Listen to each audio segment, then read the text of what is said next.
네, 여러분 안녕하세요. 오늘 아침 글로벌 증시 브리핑 진행의 장유진입니다. 자, 주말 잘 보내셨나요? 저희 월요일부터 여러분과 함께 이 글로벌 증시 전략을 짜기 위해서 힘차게 출발할 텐데요. 오늘은 이 조금 전 나온 속보부터 바로 확인해 보겠습니다. 자, 7시 45분경 나온 소식입니다. 구윤철 경제부총리 겸 기획재정부 장관, 대주주 기준 50억 원 유지하겠다, 이렇게 발언을 한 것으로 전해졌습니다. 자, 오늘 국회에서 추석 민생 안전대책 당정 협의가 열렸는데 이 자리에서 구윤철 경제부총리 겸 기획재정부 장관이 이 종전과 같은 대주주 기준 50억 원으로 유지하기로 했다라는 소식이 속보로 전해졌습니다. 자, 이와 관련해서 지금 최근 사상 최고치 랠리를 쓰고 있는 우리 시장이 오늘도 이번 주도 다시 한번 이 탄력 이어갈 수 있을지 기대해 보면서 저희는 잠시 후에 국내 증시 전략도 함께 짜보도록 하겠습니다. 자, 또한 오늘부터는 저희가 새롭게 준비한 코너로도 또 인사를 드릴 텐데요. 워낙 요즘에 미국에서 다양한 이슈들이 시장에 영향을 미치고 있습니다. 그래서 미국 현지 연결해서 현지에서는 이 소식들 어떻게 바라보고 있는지 알아보는 시간 가졌으니까요. 이 코너도 많은 기대를 부탁드립니다. 자, 그렇다면 저희는 지난주 금요일 시장 한번 살펴볼게요. 자, 지난주에는 이 고용과 관련해서도 또 물가, 소비까지 정말 다양한 지표가 나왔는데 금요일장에서는 섹터별로 조금 다르게 반응하는 모습이었습니다. 여기에 3대 지수도 엇갈리면서 다우존스가 0.6% 가까이 내렸지만 나스닥이 홀로 상승 마감을 했는데요. 과연 어떤 내용의 어떤 섹터가 움직였는지, 그리고 각 기업들은 어떤 이야기를 내놨는지 오늘도 새벽 요정 두 사람과 함께 바로 체크해 보겠습니다. 자, 김예림, 오은비 아나운서 함께합니다. 어서 오세요. 네, 안녕하세요. 네, 두 분 주말은 잘 보내셨나요? 저는 일단 무엇보다 은비 아나운서가 생일을 어떻게 보냈는지 너무 맞아요. 궁금한데요. 어제였어. 맛있는 거 진짜 많이 먹었어요. 아우, 최고예요, 정말. 네. 네. 자랑 좀 더 해주시겠어요? 마침 거, 원샷이 나와서. 맛있는 거 먹고 네. 원고 썼어요. 아, 맞아요. 사실 어제가 우리 은비 아나운서 생일이었는데 맞아요. 어젯밤에도 변함없이 이렇게 그쵸? 메시지 방에 내용을 올리는 걸 보고 정말 대단하다라는 네. 생각을. 어제 또 약간 애프터마켓 코너를 통해서 준비를 했는데 메가캡 쪽에서 이슈가 몇 개가 있었어가지고 맞아요. 추가하느라 조금 늦게 잤습니다. 아, 좋습니다. 자, 네. 그러면 오늘도 이렇게 여러분들의 출근길 아침 시간에 글로벌 증시 소식을 전해드리기 위해서 이 두 사람 비롯해서 저희 팀 정말 열심히 준비했습니다. 지금 유튜브 채팅에서도 많은 분들이 인사를 건네주고 계시는 만큼 저희는 바로 알찬 소식 시작해보죠. 자, 먼저 예림 씨, 제가 앞서 섹터별로 조금 엇갈렸다라고 간략하게는 말씀드렸는데 좀 어떤 내용의 어떤 섹터가 움직였는지 궁금하거든요. 저희 시황 살펴볼까요? 네, 바로 미국 증시 마감 시황 전해드리겠습니다. 전일장 미국 증시 혼조로 거래를 마무리했습니다. 이날 장 초반까지만 하더라도 전날 발표된 미국의 소비자 물가지수 이 CPI를 소화하며 보합권에서 증시는 움직였었는데요. 그런데 소비자 심리지수가 발표되자 다우지수를 중심으로 낙폭을 확대해 나갔습니다. 미시간대에서 집계한 미국의 9월 소비자 심리지수 예비치는 55.4로 집계되면서 넉 달 만에 가장 낮은 수준을 기록했는데요. 인플레이션은 물론이고 경기 침체 우려까지 역시나 관세가 이번에도 소비자들의 심리를 위축시키고 있다는 뜻이겠죠. 경기에 민감하게 반응하는 경기 순환주 위주로 매도세가 좀 빗발치면서 결국 이날 증시는 혼조로 거래를 마무리했습니다. 네. 그래도 나스닥 지수는 지난주 내내 사상 최고치를 경신했는데요. 섹터별 움직임도 지금 바로 확인해 보면요. 앞서 전해드린 대로 금융주, 산업주, 부동산주, 또 그리고 원자재주 이렇게 경기에 좀 민감한 경기 순환주들은 일제히 낙폭을 그려나갔습니다. 네. 이날 헬스케어주도 지금 1% 넘게 낙폭을 그려간 모습인데요. 미 보건당국이 코로나19 백신을 이 아동들의 사망 사건과 연관성을 제기하려는 움직임이 포착되면서 백신 관련주들이 줄줄이 급락했기 때문입니다. 반면에 기술주는 금리 인하 기대감은 물론이고요. 강력한 AI 수요에 힘입어서 0.45% 상승했습니다. 이어서 미 국채시장 분위기도 짚어보시죠. 이날 미국의 국채금리는 미국의 소비자 심리지수가 부진하게 나온 여파를 좀 소화하면서도 시선은 유럽으로 향했습니다. 러시아가 최근 우크라이나를 공격하려다 폴란드 영공을 침범했고 또 벨라루스와 연합훈련을 개시하자 나토 동부 지역은 현재 긴장감으로 역력한데요. 안 그래도 좀 재정 적자 위기에 허덕이던 유로존이었죠. 그런데 지정학적 리스크까지 겹치면서 유럽 주요국들의 중장기물 국채금리는 고공행진을 이어갔고요.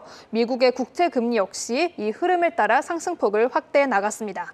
간밤에는 또 러시아의 자폭 드론이 루마니아 영공을 침범하기도 했는데요. 네. 전일장 10년물 국채금리는 4.07%에 거래됐고요. 2년물 국채금리는 3.56%에 거래를 마무리했습니다. 한편 이날 우리 시간으로 금요일 낮에 미국과 일본이 환율 정책에 대해 공동 성명을 발표하기도 했습니다. 양국은 환율은 시장에서 결정돼야 한다며 환율의 과도한 변동성은 경제와 금융 안정에 악영향을 줄 수 있다는 점을 다시 한번 확인했다고 밝혔는데요. 이 소식에 달러화는 장중 강세를 나타냈지만 소비자 심리 지수가 발목을 붙잡으면서 결국 상승폭은 축소해 나갔습니다. 유로화는 앞서 전해드린 소식과 함께 ECB 몇몇 정책위원들이 금리 인하 신호를 보내면서 장중 약세를 나타내기도 했습니다. 금선물은 이날도 사상 최고치 근처에서 횡보하는 움직임을 보였는데요. 이날 금선물은 0.35% 상승한 3,686달러에 거래를 마무리했습니다. 또 앞서 전해드린 소식이었죠. 러시아와 벨라루스가 연합훈련을 개시하고 트럼프 대통령은 러시아를 향해서 제재를 압박하면서 국제유가는 이날 장 초반까지 2% 급등하기도 했는데요. 그런데 차익 실현 매물이 좀 출회되면서 서부 텍사스산 원유 WTI는 0.5% 상승에 그쳤습니다. 네, 자 이렇게 금요일장 상황까지 좀 살펴봤습니다. 러시아의 드론이 정말 이제는 유럽 여기저기를 좀 누비고 있다 맞습니다. 이런 생각이 들어서 이 부분 앞으로 좀 이어지는 뉴스들도 잘 봐야 될 것 같고요. 자 미증시에 대한 상황들도 체크를 해봤는데 지금 채팅장에 송땡땡님께서 사람이 많아진 것 같아요라고 해주셨는데 아마 저희가 지금 시작하는 시점에서는 가장 많은 분들이 함께 해주고 계시지 않나라는 와우. 생각이 듭니다. 또 우리 은비 아나운서가 5학을 지금이 첫 차입니다. 첫 차죠. 라고 또 얘기를 해주셨고 지금 신인규 앵커님께서 정말 네. 본인 등반이신지 와. 지금 우리 당잠사의 정말 제일 중요한 터줏대감님이시죠. 설마. 신인규 앵커님께서 얼굴로? 함께 채팅창에 해주고 계신 것 같은데 함께 해주셔서 정말 감사드립니다. 오늘도 여러분들도 월요일 아침부터 함께 에너지를 뿜어주셔서 정말 감사드립니다. 자, 그렇다면 금요일장에서 그리고 주말 사이에 각 기업들은 어떤 소식을 내놨을지 저희가 특징주 살펴볼 텐데 우선 그 전에 지수 선물 시장 흐름 잠깐만 확인을 해볼게요. 네, 지금 현재 미증시 지수 선물 흐름 살펴보시면은 모두 강보합권 흐름만을 보여주고 있는 상황입니다. 자, 오늘 첫 번째 기업은 유나이티드 헬스로 출발하네요. 맞습니다. 네. 유나헬 소식은 주말에 나왔어요. 주말에 나와서 제가 오늘장 안에서 좀 눈여겨보면 좋을 것 같아서 한번 가지고 나왔는데요. 일단 월스트리트 저널 보도가 하나 나왔습니다. 유나헬이 최근에 트럼프 대통령과 직접 회담을 추진했지만 아직까지 성사가 되지 않았다고 합니다. 중요한 건 이게 단순하게 만남 시도 요게 아니라는 거예요. 지금 이제 뭐 메디케어 청구 관행과 관련돼서 뭐 형사 수사도 있죠. 규제 당국의 뭐 각종 조사도 있죠. 그리고 주가가 지금 30% 가까이 하락을 했거든요. 이렇게 복잡한 위기에 직면을 하게 되면서 이런 상황에서 트럼프 대통령 측근들에게 막대한 자금을 쏟아부으면서 워싱턴에서 네. 전방위적인 로비를 벌이고 있다는 겁니다. 이게 그 보도의 핵심인데요. 이 월스트리트 저널이 이 햄슬리 CEO가 최근에 트럼프의 최측근 비서실장인 수지 와일스를 만났다고 전했는데요. 네. 이 백악관은 형사 수사는 논의되지 않았다라면서 선을 긋긴 했습니다. 다만 이제 메디케어 프로그램과 이제 다른 정책 현안들은 이 테이블에 올랐던 것으로 전해졌습니다. 그리고 햄슬리는 지난 여름에 이 메디케어 감독 책임자인 크리스 클롬프와도 저녁을 먹었다고 해요. 이 청구 정책과 민간보험 플랜 혜택 같은 이런 좀 민감한 사안들이잖아요. 이 사안들을 또 직접 논의했다고 합니다. 그리고 여기서 이제 또 유나헬이 로이터 쪽에서 말한 게 공공정책은 미국 전역의 헬스케어를 좌우하는 만큼 환자의 접근성을 높이고 비용 부담을 줄이기 위해서 행정부와 의회와 소통하는 건 우리의 책임이다. 이렇게 하면서 우리는 국민들을 위해서 한 일이야. 이렇게 말을 했죠. 특히 지금처럼 중요한 결정들이 내려지는 시기에는 더욱더 그렇다라고 밝혔습니다. 백악관에서도 좀 입장을 내놨는데요. 대통령의 헬스케어 개선과 서민들의 비용 절감을 위해서 보험사들과 미국과 정기적으로 회동을 한다라고 보도를 했습니다. 근데 제가 여기서 멈추지 않고 네. 일단 첫 문단 자체가 트럼프 측근들에게 막대한 자금을 써부었다 이렇게 했잖아요. 그렇죠. 그래서 이제 각종 이 주식과 관련된 SNS를 살펴봤더니 투자자들의 이 동향이 중요할 거 그쵸. 아니에요. 유나일이 단순히 뭐 워싱턴의 목소리를 내는 수준을 넘어서서 이 트럼프 캠프 핵심 인맥을 직접 상대하면서 좀 치밀한 로비 활동을 강화하고 있다는 게 이 기사의 중점으로 보고 있더라고요. 그래서 일단은 뭐 애프터마켓에서도 주가 흐름은 움직이지 않았습니다. 왜냐하면 이거 뒤에 나왔거든요. 주말에. 소식이. 네. 그렇기 때문에 오늘 장이 시작되고 나서부터 주가 흐름 어떻게 진행될지 함께 확인해 보시면 좋을 것 같습니다. 네, 어찌 보면 저희가 항상 이 시간에 우리 은비아나가 장 마감 후에 나온 소식들 짚어드리기 때문에 다가올 밤에 미증시 대응할 때 꼭 여러분들이 참고하셨으면 좋겠습니다. 유나이티드 헬스 살펴봤고, 자 테슬라도 사실 뭐 금요일장에서도 지수 상승의 주역이었는데 그렇죠. 또 주말 사이에 소식이 나오기도 했습니다. 자 우선 테슬라의 주가 추이 확인해 보시죠. 자 정규장에서 7%대 오름세 395달러 선 기록하면서 거래 마쳤습니다. 다시 이제 400선을 좀 도전할 수 있을지 회복할 수 있을지 앞으로의 추세를 좀 지켜보게 되는데 테슬라 저희가 자동차 관련한 소식이 나왔죠? 네, 일단은 뭐 정규장에서도 기대감으로 7%나 올라갔는데 이번에 올해 남은 기간 동안 독일 공장의 생산을 늘리겠다 이런 말을 했어요. 이 독일의 그린하이데 공장이라고 있거든요. 네. 테슬라 공장이 있는데 여기에 공장장이 현지 통신사와 인터뷰에서 이렇게 직접 전한 건데요. 이 공장장이 매출이 지금 매우 좋은 흐름을 보이고 있다라고 하면서 3분기와 4분기 생산 계획을 상향 조정을 했다 이렇게 밝혔습니다. 사실 독일은 테슬라에게 쉽지 않은 시장이에요. 왜냐하면 뭐 중국의 전기차 회사들도 워낙 치고 올라오고 있고 그렇죠. 또 일부 전문가들은 가장 중요한 게 이 머스크의 정치적 행보가 소비자들의 마음에 영향을 줄 수가 있다고 합니다. 특히나 이제 그 동안 있었던 그 행보들이 특히나 독일에서는 정말 민감한 사항들이잖아요. 그럴 수 있죠. 그래서 실제 판매 데이터를 봤더니 독일 도로교통청 자료에 보니까 7월 판매량이 전년 같은 달 대비했을 때 절반 이하로 줄였고요. 올해 1월부터 7월까지 누적 판매는 무려 57% 가까이 감소했다고 합니다. 그럼에도 공장장은 네. 낙관적인데요. 우리는 뭐 독일뿐만 아니라 30개가 넘는 시장에 공급하고 있다라고 하면서 여러 지역에서 긍정적인 신호가 나오고 있다라고 밝혔습니다. 아주 긍정적인 신호죠. 네, 테슬라는 최근에 정말 긍정적인 이야기들 많이 나오고 맞아요. 있는 것 같습니다. 특히나 뭐 자동차 인도량이나 이런 부분에 대해서는 오히려 저희가 살짝 걱정하는 부분들이 많았는데 그 부분에 대한 우려를 앞으로 일축시켜 줄 수 있을지 함께 지켜보시죠. 자, 오늘 채팅창에 노력은 결코 배신하지 않는다님께서 한경 글로벌 파이팅 5시 30분부터 지금까지 한경 뉴스만 보고 있습니다라고 얘기해 주셨는데 감사합니다. 저희에게 와주셔서 너무 정말 최고 감사드립니다. 자, 이런 시간부터 함께 해주고 계신 만큼 저희가 또 힘을 내야겠고 네. 자, 한 분께서는 지금 대양자 덕분에 여유롭게 시청 중이라고 하셨는데 양자. 잠시 후에 또 양자 관련 양자 이슈 있죠. 기업 소식 있죠. 네. 이따가 은비 아나운서랑 만나보고요. 저희는 그 전에 잠시 글로벌 IB 이야기로 넘어가 보겠습니다. 자, 예림 씨와 함께 저희가 글로벌 IB에서 좀 주목한 종목들 지금까지 좀 새로운 종목들 참 많이 발굴해드렸고 관심도도 높았어요. 맞아요. 네. 자, 그런데 오늘은 지금 처음으로 우선은 여러분들이 좀 많이 아실 만한 종목에 대한 점검이 좀 필요한 것 같더라고요. 네, 맞습니다. 오늘 준비한 첫 종목은 바로 페덱스와 UPS입니다. 네. 워낙 유명한 기업이죠. 글로벌 택배 물류업계 양대 산맥인데요. 뱅크 오브 아메리카가 페덱스에 대한 투자 의견을 중립으로 또 UPS에 대한 투자 의견은 언더퍼폼으로 낮췄습니다. 목표가도 좀 보면 페덱스는 $5 내린 $240에 또 UPS는 $8 낮춘 $83로 제시했는데요. 네. 바로 트럼프 대통령이 디미니미스 제도를 없앴기 때문입니다. 이 디미니미스 제도는 바로 미국으로 들어오는 $800 이하의 소액 물품에 관세를 매기지 않았던 건데 이걸 트럼프 대통령이 얼마 전에 폐지하고 말았죠. 그렇죠. 네. 뱅크 오브 아메리카에 따르면 가장 큰 문제는 $800 이하의 소액 물품이 바로 전체 화물의 90%를 차지한다는 겁니다. 하루에만 400만 개가 왔다 갔다 한다고 해요. 사실 중국의 테무, 쉬인 같은 이 저렴한 온라인 플랫폼이 등장하면서 지난해부터 물류 회사는 호황기를 누렸었는데요. UPS의 경우에는 이제 아마존과의 거래량을 좀 낮추고 이렇게 중국 온라인 플랫폼과 거래량을 늘리는 추세였는데 갑자기 벼락을 맞은 셈인 거죠. 실제로 UPS 2분기 실적을 보면요. 중국과 미국의 관세 전쟁으로 정도로 양국의 노선 물량이 30%나 넘게 줄어들었고요. 네. 올해 주가가 18%나 하락하면서 12년 만에 최저 수준으로 기록하기로 했습니다. 네. 우리 시간으로 이번 주 금요일 장 마감 후에 페덱스가 실적을 발표하는데요. 페덱스 역시 이번에는 좀 쉽지 않은 성적표를 받아들 거라는 예측이 나오는 터라 미리 대비를 좀 해보면 좋을 것 같습니다.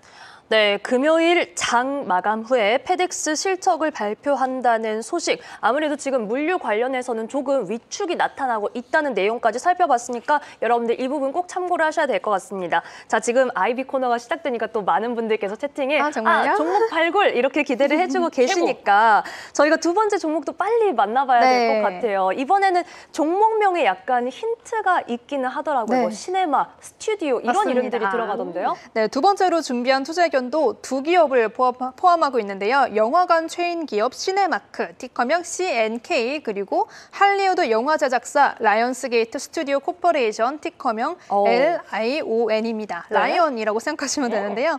모건 스탠리는 이 두 기업 모두 과소평가된 기업이라며 앞으로의 성장 동력을 좀 주목해 봐야 한다고 전했습니다. 먼저 시네마크 이야기를 좀 해보자면요. 사실 요즘 영화관을 누가 가냐, 뭐 집에서 넷플릭스나 디즈니 플러스 보지 이런 얘기 정말 많이 그러게요. 하잖아요. 두 분도 봤는데. 두 분도 마지막으로 좋아하시잖아요, 은비 씨. 네. 영화관 가신 게 언제세요? 저 지난주요. 지난주 뭐 보셨어요? 그 있잖아요.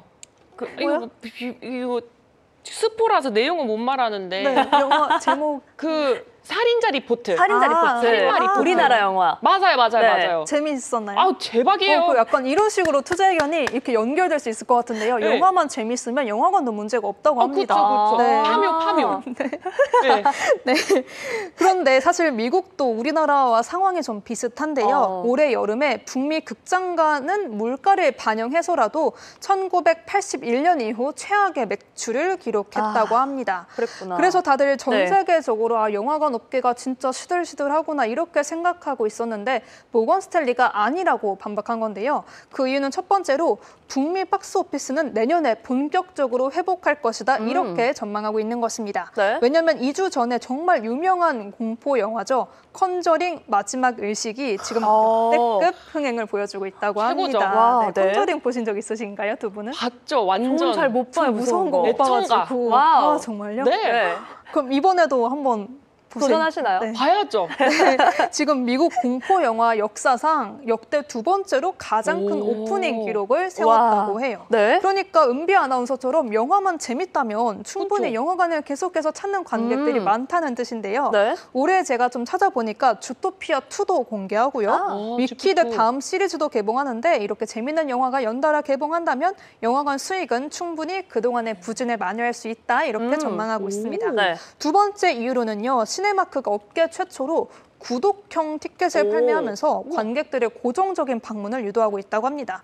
리클라이너 좌석도 늘리고요. F&B 사업도 확장해서 먹을거리도 풍성하게 제공하고 있다고 합니다. 네. 이런 이유들로 시네마크에 대한 목표가도 $35로 제시하면서 지금보다 한 20% 정도 더 오를 수 있다고 보고 있는데요.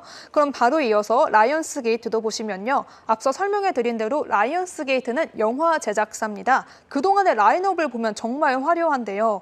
헝거 게임, 트와일라이트 시리즈, 그리고 존윅 시리즈가 우와. 있습니다. 트와일라이트. 네, 작년 말에 스트리밍 서비스 스타즈와 완전히 좀 분리가 돼서 이제 영화를 제작하고 배급하는 업무에 몰두할 수 있게 됐는데요. 모건 스탠리는 라이언스 게이트를 두고 이제 공개될 라인업이 워낙 탄탄해서 본격적으로 안정적인 수익 구조를 만들어낼 수 있다고 전망하고 있습니다. 일단 저번 주말에 스티븐 킹의 원작으로 한 공포 영화 롱워크가 개봉했고요. 로튼 토마톤 지수에서 95%에 달하는 호평을 받았다고 합니다. 네. 정말 저도 기대되는 부분인데요. 와, 95%. 네, 내년 4월에는 마이클 잭슨의 일대기를 담은 영화 마이클이 준비돼 있고요. 내년 11월에는 헝거게임 프리퀄이 개봉할 예정입니다. 또 영화뿐만 아니라 내년에는 드라마 분야에서도 활약할 예정이라고 하고요. 넷플릭스나 디즈니 같이 제작과 OTT 부문을 모두 운영하는 게 아니라 제작 분야에만 집중하고 이걸 배급만 하기 때문에 네. 안정적인 매출을 쌓을 수 있을 거라 전망되고 있습니다. 자, 이렇게 시네마크 그리고 라이언스게이트 스튜디오 코퍼레이션 두 가지 종목을 함께 좀 만나봤습니다. 극장가에 정말 봄바람이 다시 불 수 네, 있기를 맞아요. 좀 기대를 해봐야 될 것 같고, 자, 마지막 종목은 제가 티커를 보고 이 기업이 이 티커를 어떻게 차지했을까, 그리고 뭐 하는 기업일까 더 궁금해지더라고요. 네. 예림 씨가 직접 소개해 주시죠. 네, 마지막으로 준비한 기업은 러브색입니다. 티커명 LOV, 러브인데 네. 기업 이름이 좀 특이한 부분이 있죠. 왜 웃으시나요? 아니, 안 웃었는데요? 웃으셨잖아요.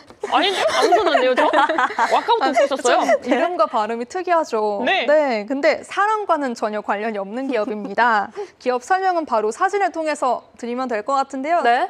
화면을 좀 보여주시면 바로 쇼파 기업입니다. 이렇게 아주 편한 빈백 쇼파로도 유명하고요. SNS에서 많이 보시지 않으셨나요?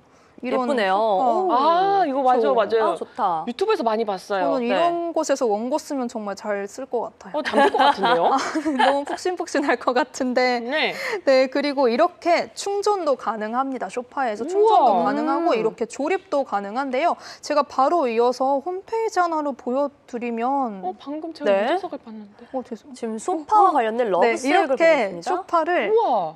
이렇게 자동은 아니고요. 이렇게 이용자가 마음대로 우와. 이렇게 조립을 할 수 커스텀을 할 수 있다고. 있는 거예요? 네, 맞습니다. 네. 그래서 와.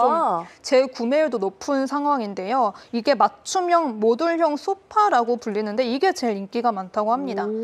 또 제가 아까 설명해 드린 대로 소파 안에 전선이 탑재돼서 휴대폰을 충전할 수 있고 또 스피커가 내장돼 있더라고요. 와. 네, 그럼 다시 투자 의견으로 돌아와 보면 네. DA 데이비네슨과 캐나코드 제뉴이티가 이 러브색에 대한 투자 의견을 매수로 제시했고요. 목표가는 각각 $20, $30로 제시했습니다. 실적 발표 후에 이렇게 긍정적인 투자 의견을 내놓은 걸 알 수 있는데요. 매출 추이를 좀 확인해 보면 동일 매장 매출이 2분기 연속 플러스를 유지했고요. 무엇보다 매출 총이익률이 57.7%로 업계 평균 대비 탄탄한 수준을 우와. 보여주고 있습니다. 네. 다만 아쉬운 점도 있었는데요. 올해 에비타 전망치, 그러니까 영업이익 전망치라고도 할 수 있죠. 이걸 낮춘 게 좀 살짝 변수가 될 수도 있을 것 같습니다. 이유는 역시나 관세 부담과 치열한 할인 경쟁이었고요. 그래도 러브색에서는 이 공장들과 협상의 단가를 낮출 예정이고 중국에 대한 의존도는 줄이고 일부 제품은 가격을 인상해서 회사 손실을 줄여 나갈 예정이라고 합니다. 제가 전반적인 품질 리뷰나 고객들의 후기도 좀 살펴봤는데요. 가격이 우리 돈으로 아까 제가 보여드린 쇼파가 약 900만 원 정도라고 하더라고요. 정말 네. 비싸죠. 진짜 우리나라에 비싸다. 비해서. 그런데 전반적으로 재구매율이 정말 높았고요. 우와. 네. 품질에 대한 평가도 대부분 좋았고 또 웹사이트도 얼마 전에 새로 개편한 터라 고객들의 반응이 훨씬 나아졌다고 합니다.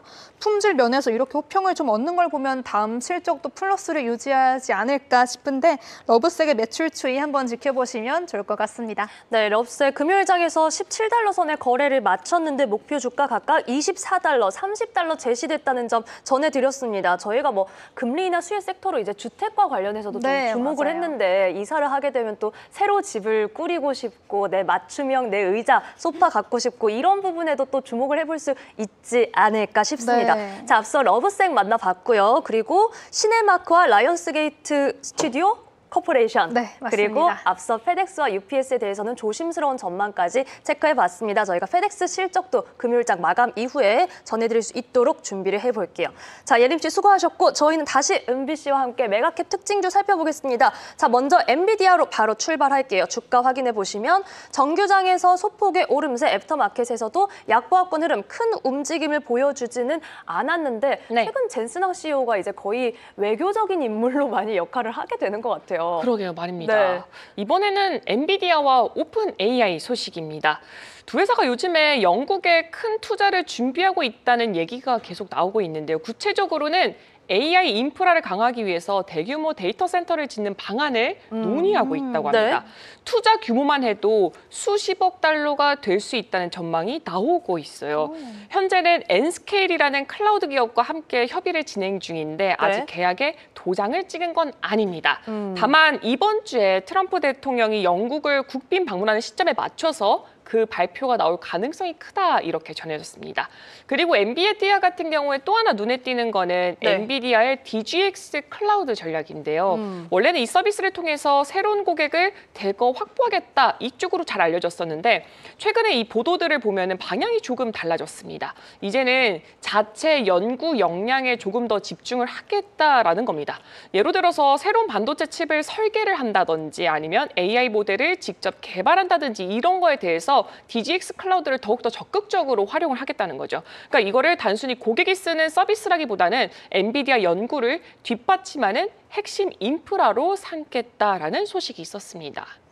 네, 이렇게 엔비디아에 대한 내용 살펴봤습니다. 이어서 저희가 마이크로소프트 만나볼 텐데 네. 마이크로소프트에도 오픈 AI 키워드가 함께 또 들어갔더라고요. 맞습니다. 이 소식 포함해서 마이크로소프트 관련해서 나온 내용들 바로 좀 확인을 해보실까요? 네, 마이크로소프트도 오픈 AI 소식입니다. 이번에 두 회사가 맺은 수익 구조를 좀 바꾸겠다고 예고를 한 건데요. 현재는 약 20% 수준인 수익 공유 비율을 2030년까지는 8%로 낮추겠다라는 겁니다. 네. 숫자만 보면 단순히 20에서 8%로 줄어드는 것 같지만 의미는 조금 다른데요. 오픈 AI 입장에서는 그만큼 직접 챙길 수 있는 몫이 커지게 되는 거고요. 그렇게 확보하게 될 추가 매출 규모가 무려 500억 달러 이상이 될 수 있다고 합니다.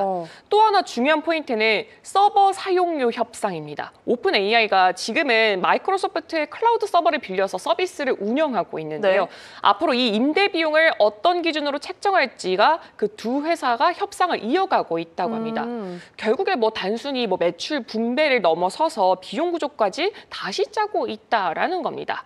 그리고 마이크로소프트는 유럽에서도 소식이 하나 더 나왔는데요. 네. EU 집행위원회가 마이크로소프트가 제시한 시장 개방 조치를 받아들이면서 그동안 이어졌었던 이 팀즈 끼어 팔기 논란에 대한 반독점 조사를 공식 종결을 했습니다. 이에 따라서 마이크로소프트는 앞으로 팀즈가 빠진 오피스 제품을 할인된 가격으로 제공을 하고요. 다른 협업 툴들이 있을 거 아니에요. 이것과도 원활하게 연동될 수 있도록 보장하기로 했다라는 소식이 있었습니다. 네, 마이크로소프트 입장에서는 지금 EU 측에서 이런 어떤 숙제를 하나 좀 풀어냈습니다. 그쵸. 여기에 정규장에서 1%대 강세를 보였다는 점 함께 확인해 보시죠. 자, 이번에는 애플 만나볼 텐데. 애플. 네, 우선은 애플이 그래도 좀 반등의 흐름을 지난주 후반에 좀 가져오긴 했습니다. 그런데 소식이 또 애플도 굉장히 많이 나왔더라고요. 한 세 가지로 제가 그쵸. 말씀을 드릴 건데 최대한 네. 축약을 해서 핵심만 전해드리겠습니다. 네. 먼저 진짜 많은 관심을 모았던 게 아이폰 에어인데요. 이 출시가 중국에서 규제 승인 문제로 연기가 됐어요. 네. 아직 정확한 일정은 공개가 되지 않았지만 애플은 현재 중국 당국과 협의를 진행하고 있다고 합니다. 그래도 이 에어를 제외한 아이폰 17 시리즈는 여전히 현지에서 예약 주문이 진행되고 있다고 합니다. 그리고 또 하나 눈길을 끄는 건 제가 이 애플 9월 9일, 그러니까 우리 시간으로 9월 10일 날 전달해 드렸던 애플의 신제품 중에 애플 워치가 있었잖아요. 이 애플 워치 소식인데요. 지난주에 좀 약간 물음표를 남기고 소식이 끝났잖아요. 드디어 확정이 됐습니다. 바로 미 FDA가 애플워치에 고혈압 감지 기능을 탑재하는 걸 승인을 했습니다. 그래서 일부 모델에서 이 기능이 제공될 예정인데요. 사용자는 손목에서 바로 혈압 변화를 알아볼 수가 있을 겁니다. 그리고 마지막으로는 인사 변화가 있었는데요. 네. 애플에서 최고의 인공지능 임원 중 한 명이 로비 워커라는 사람이 있는데 이 사람이 회사를 떠난다고 전해졌습니다. AI 전략이라던가 기술 개발을 이끌었던 핵심 인물이었던 만큼 이 퇴사가 앞으로 애플의 AI 행보에도 영향을 줄 수 있을지 이 부분에 대해서 관측이 필요하다라는 의견이 나오고 있습니다. 네, 이 지금 로비 워커라는 인물에 대한 소식이 좀 오늘 장에서 어떻게 영향을 미칠지 그쵸. 그리고 향후에는 사실 이 인물이 또 어느 기업으로 이직을 하게 되면 그러니까요. 그것도 좀 이슈가 되지 않을까라는 생각이 들고요. 아이폰 에어 같은 경우는 가장 얇기 때문에 지금 중국의 이심 규제 관련해서 좀 제동이 걸린 것으로 보이는데 자, 오늘 장의 흐름도 체크를 해보시죠. 자, 이번에 아마존 보겠습니다. 아마존은 사실 최근에 3거래일 연속해서 내리고 있는데 네. 저희가 지난주였나요? 이 AI 키워드로 상승했던 부분을 대부분 좀 반납을 했더라고요. 네. 무슨 일 있었나요? 미국 연방거래위원회가 아마존과 구글의 광고 관행을 조사하고 있습니다. 이 핵심은 두 회사가 광고 조건과 가격을 제대로 공개했는지 그 여부인데요. 특히 아마존 같은 경우에는 광고를 걸 때 진행되는 이 경매 과정이 있거든요. 이게 이제 리저브 가격, 즉 광고주가 반드시 지불해야 하는 최소 금액, 이 부분을 명확하게 알렸는지가 쟁점으로 떠오르고 있습니다. 뭐 네. 제대로 안 알렸나 봐요. 그리고 아마존도 동시에 배송 부분에서는 또 새로운 시도를 하고 있어요.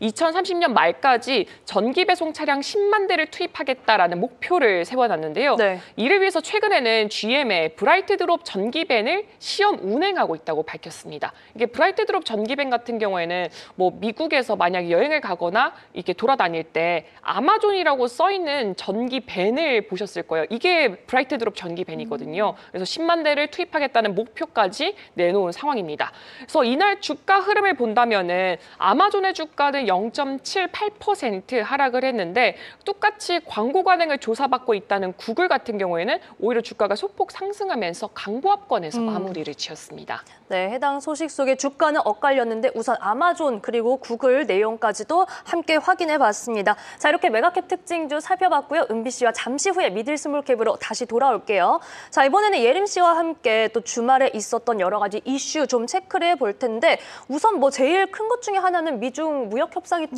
시작됐습니다. 네, 주말 사이에도 참 많은 소식이 쏟아졌는데요. 매주 업데이트되는 소식인 것 같아요. 네. 이번에도 바로 관세와 관련한 이야기 전해드리겠습니다. 네. 우리 시간으로 어제 밤부터 스페인 마드리드에서 미국과 중국의 고위급 무역 협상이 시작됐습니다. 미국 측에서는 베선트 재무장관이 또 중국 측에서는 허리펑 국무원 부총리가 협상단을 이끌면서 지난 3차례에 걸친 회담 형식과 비슷하게 진행될 예정인데요. 현지 시간으로 17일까지 이들은 틱톡 매각 문제, 러시아산 원유 수입 등 현재 매듭지지 못한 문제에 대해 논의할 예정입니다. 그런데 이렇게 네 번째 협상을 앞둔 시점에서 주말 사이 양국은 서로 기싸움이라도 하듯이 주거니 받거니 서로를 향한 공격을 이어갔는데요. 네. 먼저 미국은요, 중국의 반도체 기업들이 중국의 군사 개발에 지원하고 또 러시아와 이란 등의 무기 개발에 도왔다는 이유를 들어 23개 중국 반도체 기업들을 수출 통제 거래 제한 기업 목록에 추가한다고 밝혔습니다. 트럼프 대통령은 또 나토 회원국들을 향해 러우 전쟁의 휴전의 명분으로 러시아산 원유를 구매하지 말 것을 다시 한번 촉구했고요. 나토 회원국들이 러시아에 대한 제재를 시작하고 러시아산 원유 구매를 중단한다면 미국도 마찬가지로 러시아의 강력한 제재를 단행할 준비가 됐다고 말했습니다.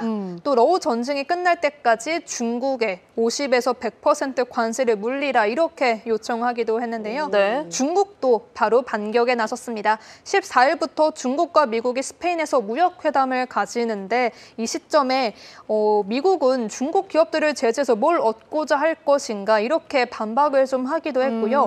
미국산 수입 아날로그 칩에 대한 반덤핑 조사와 함께 중국 기업들에 대한 차별 조치는 없었는지에 대해 조사를 착수한다고 밝혔습니다. 다음 달 말에 우리나라 경주에서 에이펙 정상회의가 열리잖아요. 트럼프 대통령과 시진핑 주석이 이 에이펙 정상회의 전에 만날 수 있다는 관측이 제기됐었는데 아직은 상황이 좀 녹록지 않아 보입니다.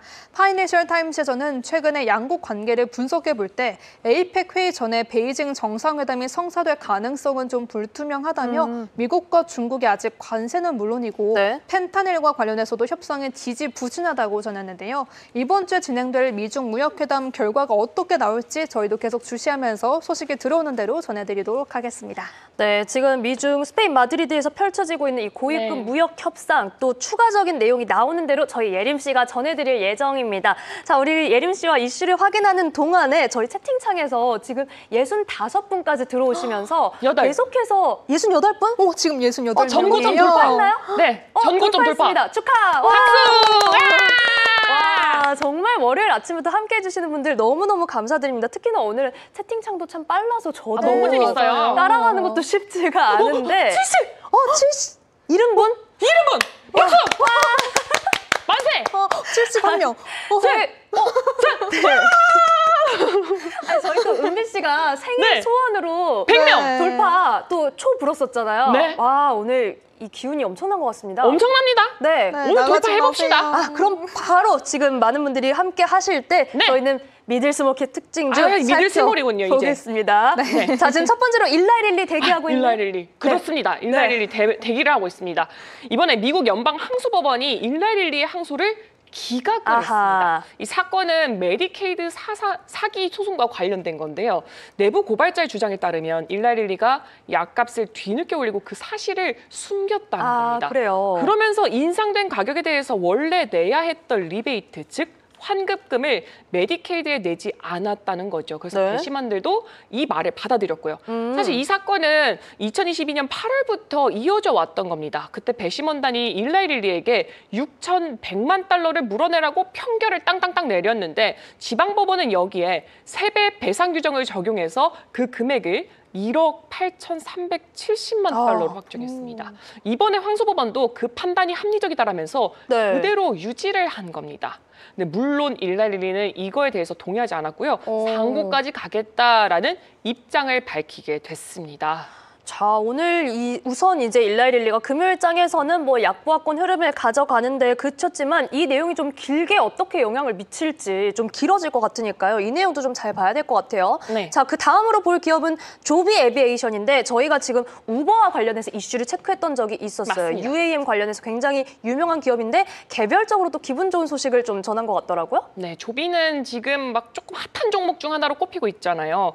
전기 모터로 움직이면서 수직으로 뜨고 내릴 수 있는 비행기가 eVTOL이라고 하는데 이걸 개발하는 업체입니다. 어허. 이 조비가 이번에 네. 백악관에 추진하고 있는 eVTOL 시범 프로그램에 참여한다라고 오. 밝혔습니다. 쉽게 말하면 앞으로 하늘을 나는 전기 택시를 어떻게 현실에 도입할지 네. 정부와 함께 시험해보는 프로젝트다. 이렇게 보시면 될 것 같습니다. 네. 지금 조비가 준비 중인 건 상업 운항을 위해서 꼭 거쳐야 하는 절차, 바로 FAA 형식 증명인데요.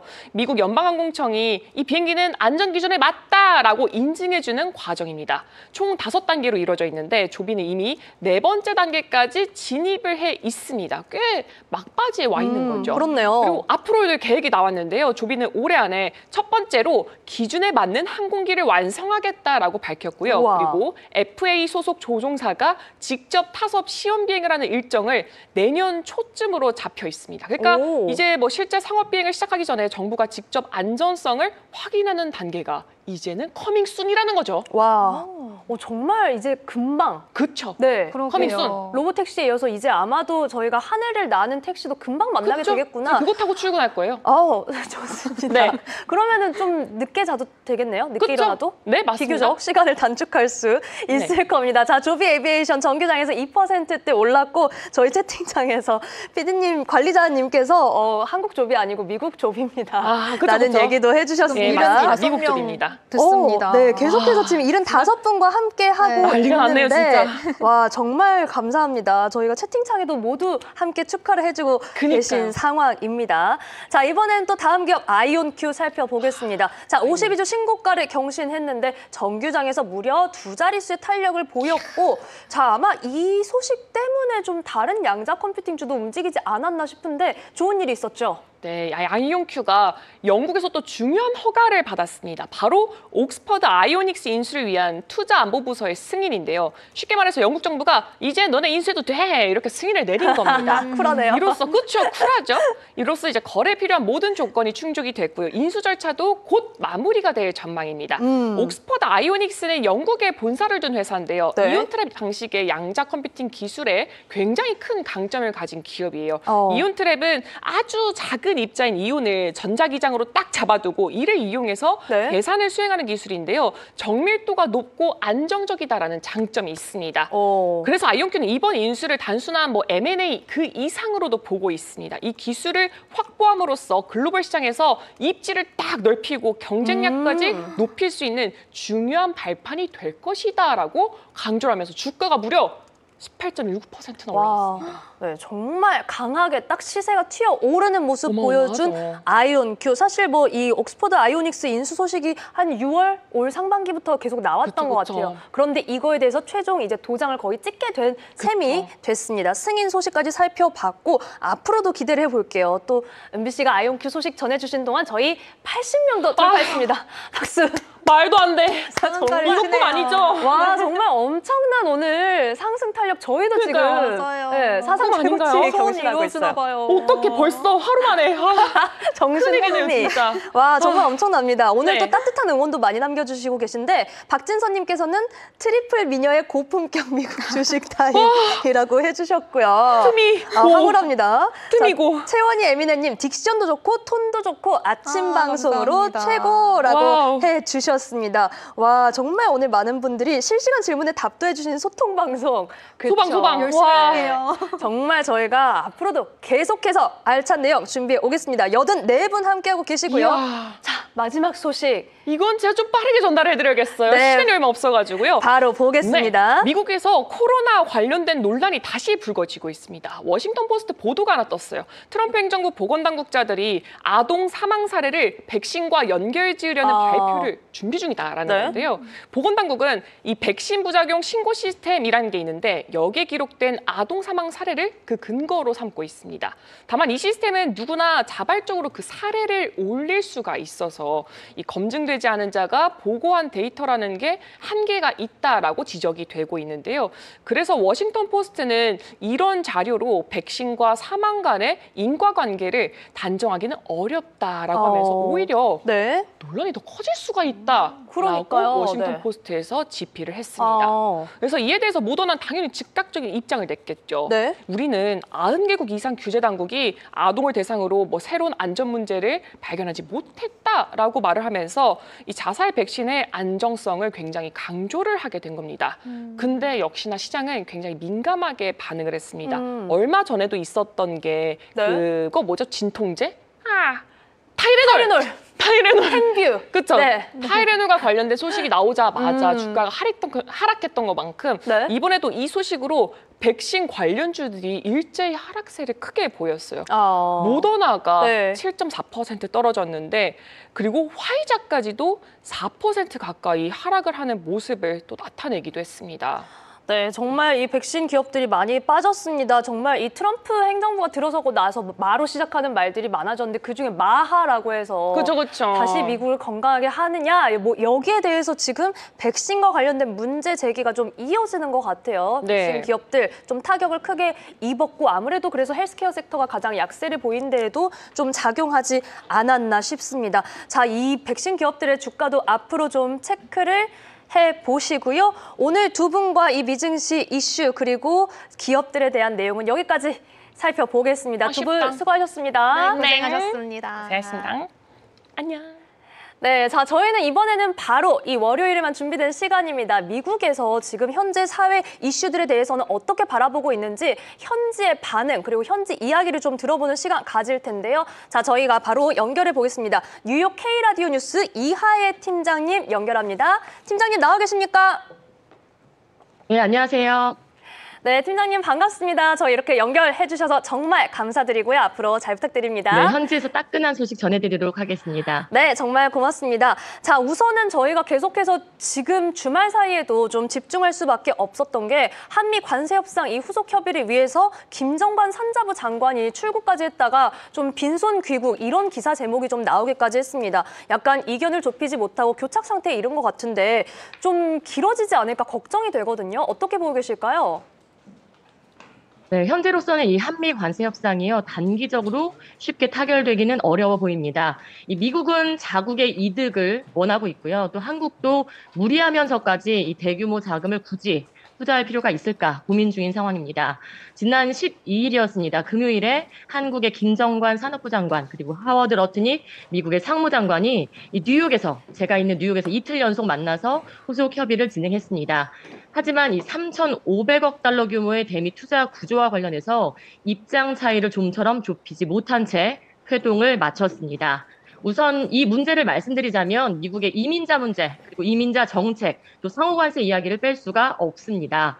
미국은 이민자들이 세운 나라지만 이 넘쳐나는 불법 이민자 때문에 몸살을 앓아왔는데요. 제가 있는 뉴욕을 예로 들자면 네. 2022년 봄 이후에 밀려든 망명 신청자만 24만 명에 달합니다.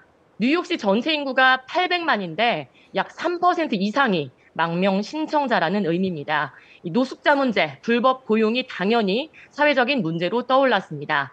특히 뉴욕시는요, 잘 곳이 없다고 말하는 사람들에게 쉘터를 제공해야 하는 의무가 있는데요. 그래서 뉴욕시로 몰려드는 많은 사람들에게 정말 맨해튼의 비싼 호텔들까지 쉘터로 변모해서 제공을 하기까지 했습니다. 또 페루에서는요, 23건의 살해를 저지르고 도망 온 갱단이 붙잡히기도 했고요. 살인과 마약으로 유명한 남미 갱단들이 16살짜리 고등학교 소녀들을 학교 끝나고 오는 길에 뉴욕 롱아일랜드에서 이 벌목용 칼인 마체테로 공격하고 야구 방망이로 때려서 숨지게 하는 사건까지 발생하면서 사회적으로 불법 이민자 문제가 심각해졌습니다. 이에 따라서 미국을 다시 위대하게라고 외치는 Make America Great Again, 마가의 상징이죠. 도널드 트럼프 대통령이 이를 가만히 두고 보지 못하겠죠. 올 1월에 재집권한 트럼프는요, 폭풍 같은 정책들을 마구 쏟아내고 있습니다. 이민자 몰아내기, 강경 이민 정책을 통해서 하루에 3,000명씩 추방해서 올해 안에 불법 이민자를 100만 명 본국으로 추방하겠다라고 발표를 했습니다. LA, 뉴욕, 시카고와 같은 이 민주당 주지사들이 이끄는 도시를 중심으로 이 연방정부 인력, 주 방위군까지 투입하면서 검거에 나서고 있는데요. 이 유나이티드 스테이츠, 미국이라는 이념에 어긋난다, 주 정부의 자치권을 인정하지 않는다라면서 이 민주당과 공화당이 팽팽하게 맞서면서 정치적인 양극화가 심해지고 있습니다. 지난달에는 뉴욕에 거주해온 초등학생 6살짜리 여자아이가 엄마랑 오빠랑 같이 뉴욕 이민법원에 참석을 했다가 연방 이민당국에 체포돼서 본국으로 에콰도르로 추방됐습니다.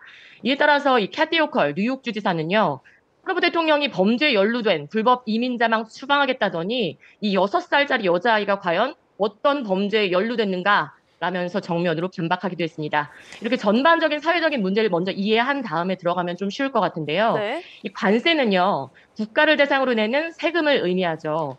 한 나라가 물건을 다른 나라로 수출할 때 부과되는 세금입니다. 세금에도 기본관세, 보호관세, 덤핑관세 여러 종목이 있는데요. 지금 트럼프 대통령이 시행하고 있는 건 상호관세, reciprocal tariff입니다. 즉 내가 받은 만큼 돌려줄게. 너희가 미국을 대하는 태도대로 우리도 너희를 대할 거야 라는 관세인데요. 예를 들자면 중국이 이 펜타닐 합성에 사용되는 화학물질을 계속 미국으로 수출하는데 분노해서 중국이 미국을 갉아먹고 있다라는 지적과 함께 중국에는 145%의 관세를 매기겠다고 밝히기도 했었습니다. 이럴 경우에는 물건값보다 세금이 더 비싸지는 거죠. 이에 따라서 중국도 맞대응하면서 이 미국산 제품에 125%의 관세를 매기겠다, 서로 강펀치를 날리기도 했습니다. 하지만 지난 5월에 미국과 중국은 90일간 각각 30%, 10%로 관세를 인하하기로 잠정 합의한 상태입니다.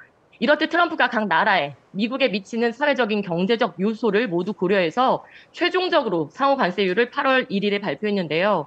이 과정에서 각 나라의 대표 기업들, 또 각 나라의 수장들이 미국을 방문해서 관세를 낮춰달라고 협상을 벌였습니다. 이에 앞서 한국과 미국은 지난 7월 말에 관세 협상을 통해서 한국이 미국에 3,500억 달러, 약 486조 원을 투자하는 조건으로 한국에 대한 상호 관세를 25%에서 15%로 낮춰주기로 합의를 했습니다.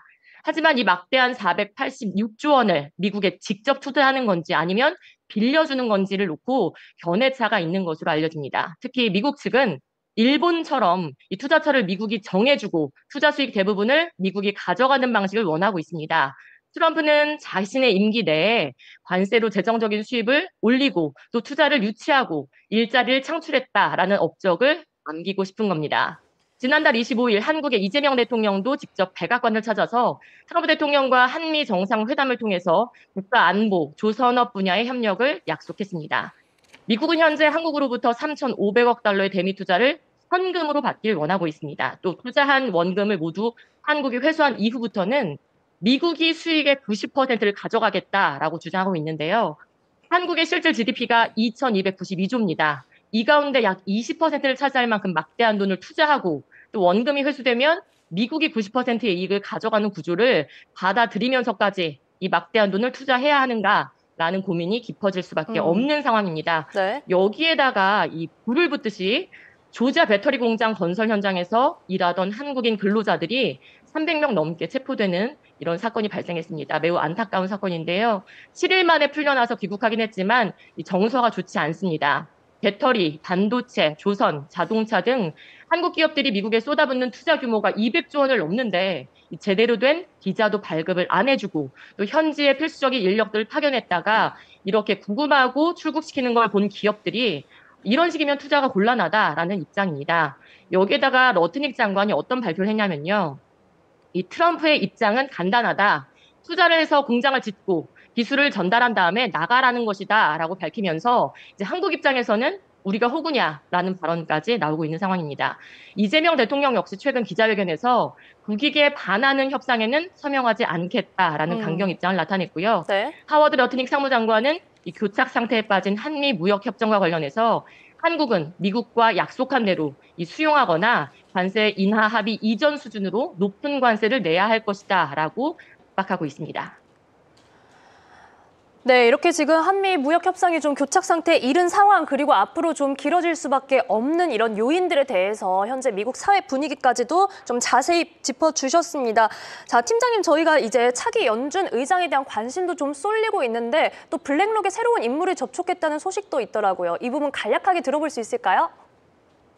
네, 맞습니다. 이 미국의 중앙은행격이죠. 이 연방준비제도는요, 1년에 8번, 약 6주에 한 번꼴로 이틀에 걸쳐서 회의를 합니다. 이 회의 둘째 날에 금리를 결정해서 발표하는데요. 이 연준이 이번 주 미국 현지 시간으로 화요일과 수요일, 16일과 17일에 FOMC, Federal Open Market Committee를 엽니다. 이 회의에서 기준금리를 인하할 가능성이 매우 높은 것으로 점쳐집니다.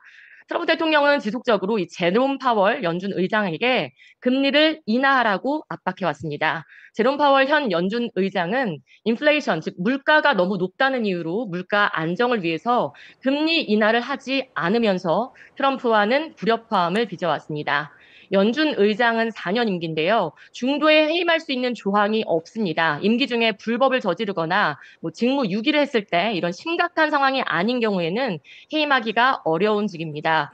제롬 파월 의장은 2018년 도널드 트럼프 대통령에 의해서 처음으로 의장으로 지명이 됐고요. 2022년에 조 바이든 대통령이 한 번 더 재지명하면서 2026년 내년 봄까지 임기가 남아 있습니다. 이런 가운데 차기 연준 의장직을 누가 맡을 것인가, 이게 굉장히 뜨거운 관심사로 떠올랐습니다. 트럼프는 본인과 견해를 같이 하는 사람을 앉히고 싶겠죠. 연방준비제도가 기준금리를 결정하는 만큼 이 금리와 관세는 또 밀접한 관련이 있습니다. 우선 트럼프 입장에서는 돈을 풀어야 기업들이 대출을 받기 쉬워지고요. 주택담보대출 금리도 싸지고 기업들이 대출을 받아야 투자도 이루어지면서 경제가 활성화되니까 당연히 자신의 임기 안에 또 내년에 있을 중간 선거를 앞두고 임기 성과를 위해서라도 금리를 낮춰야지만 자기에게 유리합니다. 하지만 금리는 처음 말씀드렸던 대로 관세와도 매우 밀접합니다. 금리를 낮추면 시장의 논리는 매우 쉽죠. 금리가 낮아지면 실효성이 굉장히 떨어지는 거죠. 달러는 약세가 됩니다. 네. 그러면은 이제 관세에도 큰 영향을 미치면서 예를 들어서 1달러짜리 물건을 팔고 1,400원을 받아가던 한국 기업이 이제 미국이 금리를 낮추면 달러가 흔해지기 때문에 1달러에 예를 들어서 1,100원을 받을 수 있는 셈이죠. 그렇기 때문에 한국의 관세 협상에도 이게 매우 복잡하고 난감한 문제가 될 것 같습니다. 이런 와중에 스캇 벤센트 재무장관이 차기 연방준비제도 의장 후보들을 잇따라 만나서 인터뷰를 하고 있습니다. CNBC는 11일 베서트 장관이 최근 전 연준 이사인 로렌스 린지를 만났고 또 케빈 워시도 만났다라고 밝혔고요. 제임스 블러드 전 세인트루이스 연방준비은행 총재와도 면담을 했다고 전했습니다. 또 블룸버그 통신에 따르면 글로벌 자산운용사인 블랙락, 이 채권 부분의 최고 투자 책임자인 릭 리더가 현재 유력한 후보군으로 부상한 상태입니다. 네. 릭 리더는 연준이 현 4.25%에서 4.5%인 기준금리를 0.5%포인트 인하해야 한다고 주장해 왔습니다. 스페서트 재무장관은 12일 금요일 뉴욕에서 릭 리더와 2시간에 걸친 심층 인터뷰를 진행한 것으로 전해집니다. 여기서 통화 정책부터 규제, 철학 등 다양한 주제를 인터뷰한 것으로 전해지고요. 릭 리더는 리먼 브러더스 출신으로 완화적인 통화 정책에 우호적인 트럼프와 결을 같이 하는 인물로 해석되고 있습니다. 네. 금융시장에서는 이번 주 FOMC 금리 결정에서 0.25%포인트 금리를 인하할 가능성을 93% 이상으로 보고 있습니다. 경제학자들은 9월을 시작으로 올해 안에 2차례 금리 인하가 결정될 것으로 전망하고 있습니다. 네, 자 지금 연준 의장과 관련해서 정말 여러 인물들이 각축을 벌이고 있는데 이와 관련해서 또 이어지는 내용도 저희가 다음 주에도 또 모시고 여쭐 수 있도록 하겠습니다. 자 오늘 준비해 주신 내용이 많은데 시간 관계상 여기까지 듣겠습니다. 뉴욕 K 라디오 뉴스 이하혜 팀장님과 함께했습니다. 고맙습니다. 감사합니다. 네, 자 이번에는 지금 국내 증시 개장을 약 7분여 앞두고 국내 시장 전략 그리고 미증시 전략까지도 들어보겠습니다. 여러분들 참 많이 기다려주셨는데 LNS홀딩스 김선영 대표님 모십니다. 대표님 안녕하세요. 반갑습니다. 자 오늘 채팅창에서 지금 대표님 얼른 나와주세요. 오늘 또 속보가 있기 때문에 네네, 맞아요. 많이 기다리고 계신 것 같아요. 저희가 항상 미증시 이야기로 시작을 했는데 네. 오늘은 요거부터 여쭤볼게요. 네. 자 대주주 양도세 기준 50억 유지. 네. 시장은 오늘 어떻게 갈까요? 일단은 지난주부터 이제 50억 유지하는 분위기를 갔잖아요. 그쵸. 대통령도 굳이 네. 나는 내리는 거를 강화하는 걸 이제 바라지 않는다라고 얘기했기 때문에 그때부터 조금 이제 기대감이 들어갔죠. 우리나라에서 계속 좋은 모습 보였기 때문에 네. 일단은 우리가 지금 봤을 때 악재성 요인들이 좀 많이 없어진 것 같아요. 제가 생각하는 악재성 요인이 딱 두 가지였는데 미국과 우리나라의 무역 협상, 두 번째가 이제 이 대주주 양도세 정말 말도 안 되는 그죠? 이런 거였는데 일단 하나 없어졌고요. 근데 아직 하나 남았죠. 지금 우리나라랑 미국이랑 협상하는 것 자체가 조금 이제 사인인데 그러니까요. 우리가 뒤에서 얘기를 나누겠지만 지금 같은 상황에서는 사인 안 한 게 맞아요. 이제 우리도 할 얘기를 하고 나서 이제 그 이후에 사인한 게 맞다 보기 때문에 네. 아직 두 가지가 다 사라지지 않았다. 근데 그중에 하나는 없어졌죠. 하나는 오늘 없어졌는데 아직 미국과의 협상에서 사인을 하지 않았기 때문에 요거에 대한 불안감이 조금 남아있긴 있는데 이미 이거는 너무 오래된 이슈고 새로운 이슈가 아니기 때문에 우리 국내 증시에 오늘 그렇게 크게 영향을 많이 미칠 것 같지는 않고요. 어쨌든 대주주 양도세가 50억이 유지가 된 거는 외국인들이 이제 다시 우리나라 돌아와서 네. 그래서 좀 잡아줄 만한 좋은 요인이 되기 때문에 올 연말까지 지수는 뽑지 않을까라는 생각을 하고 있습니다. 네, 사실 김선영 대표님 저희 출연하실 때마다 이 부분이 지금 우리 시장에서 풀어야 할 숙제다라는 점 강조를 해주셨기 때문에 자 우선 숙제는 풀렸고요. 그리고 외국인 수급에 도움이 될 수 있는 부분 짚어주셨습니다. 다만 무역 협상과 관련된 부분은 좀 체크를 해야 되고 지금 개장 전에 하나만 더 체크해 볼게요. 네. 지금 수급이 개인 투자자들은 사실 잘 올라오고 있는 시장이 그럼 네. 나는 좀 수익 실현해야 하나 하고 수급이 좀 빠져나가는 모습이 보이더라고요. 좀 이게 당분간 이 외인과 개인의 엇박자 좀 이어질지 개인의 마음도 좀 궁금하긴 하거든요. 제가 국내 주식 딱 올해까지 27년 정도 했거든요. 네. 27년 동안 계속 그랬어요. 그렇죠. 27년 동안 계속 그래왔기 때문에 일단 개인 투자들은 이게 우리나라는 아직까지 이 장기 투자 문화가 그렇게 만들어지지 않았기 때문에 네. 중간에 차익이 좀 올라오게 되면은 그리고 우리나라 이 시장에 대한 사실 결국 저는 신뢰도 문제라고 봐요. 네, 우리나라 시장에 대해서 아직까지도 뭔가 장기 투자가 어렵다라는 그런 이미지가 너무 많고 네. 여전히 이제 우리 아버지 세대에서는 주식하면 인생 망한다라는 그런 이미지가 있기 때문에 개인 투자들은 어느 정도 좀 올라오게 되면 항상 이제 차익 실현을 하면서 이제 돈을 챙기는 그런 포지셔닝은 나올 겁니다. 그래서 이건 네. 어쩔 수 없는 부분인 것 같고요. 근데 그 와중에서도 이제 계속 개인들은 매도를 번갈아 가면서 진행하는 게 항상 그들의 패턴이기 때문에 이거는 아마 나중에 제 딸이 저 투자 경력 27년 됐어요 할 때까지도 이어지지 않을까 싶어요. 지금 대표님의 따님이 네. 그때까지도 아마 수급 엇박자는 당연히 이어질 수밖에 없는 자연스러운 현상이기 때문에 저희가 너무 막 이렇게 주의하면서 볼 필요는 없을 것 같은 문제입니다. 네. 자, 지금 대표님 기다리면서 저희가 채팅창에 네. 97분까지 함께 해주셨었는데 네. 대표님이 잠깐 100명 돌파해야 되는데 이렇게 또 함께 채팅 남겨주시더라고요. 약하네요. 내일 아침에 오시죠. 저희 입장에서는 또 오늘 그래도 신고가 경신입니다. 네. 나 이거 가지고 만족하지 않습니다. 안 됩니다. 네, 저희가 대표님과 함께 또 이렇게 시장 전략 준비하면서 계속해서 고점 돌파를 향해서 보겠습니다. 오늘도 많은 분들이 함께 호응을 해주고 계신데 자 지금 개장 전에 한 가지만 잠깐 체크를 해볼까요? 워낙 이 외국인의 수급이 네. 대형주, 특히 하이닉스, 삼성전자, 하이닉스 러브콜 워낙 강했기 때문에 그렇죠. 반대로 중소형주는 조금 소외받는 거 아니야? 이런 시각도 있기는 하더라고요. 그것도 되게 자연스러운 거예요. 우리나라 이 산업 구조를 보면은 코스닥 기업들의 대부분이 코스피에 있는 대형 기업들한테 수주를 받아요. 그렇기 때문에 이제 먼저 순서겠죠. 그쵸, 형님들 먼저 네. 출발하고 나서 이 형님들이 실적 뽑고 이제 거기서 이제 내려가지고 보통 코스닥 기업들이 수주를 받아가기 때문에 이것도 되게 자연스러운 흐름이에요. 근데 이제 미국 보면 딱 그러고 있잖아요. M7이 그쵸. 원래 시장 이끌다가 요즘에 M7 조용하고 중소형주들 치고 올라오고 있잖아요. 맞아요. 그래서 엔비디아한테 브로드컴이 도전하는 이런 얘기 나오고 있는 상황이잖아요. 그게 너무 자연스러운 흐름이기 때문에 이거 가지고도 걱정 안 하셔도 될 것 같고.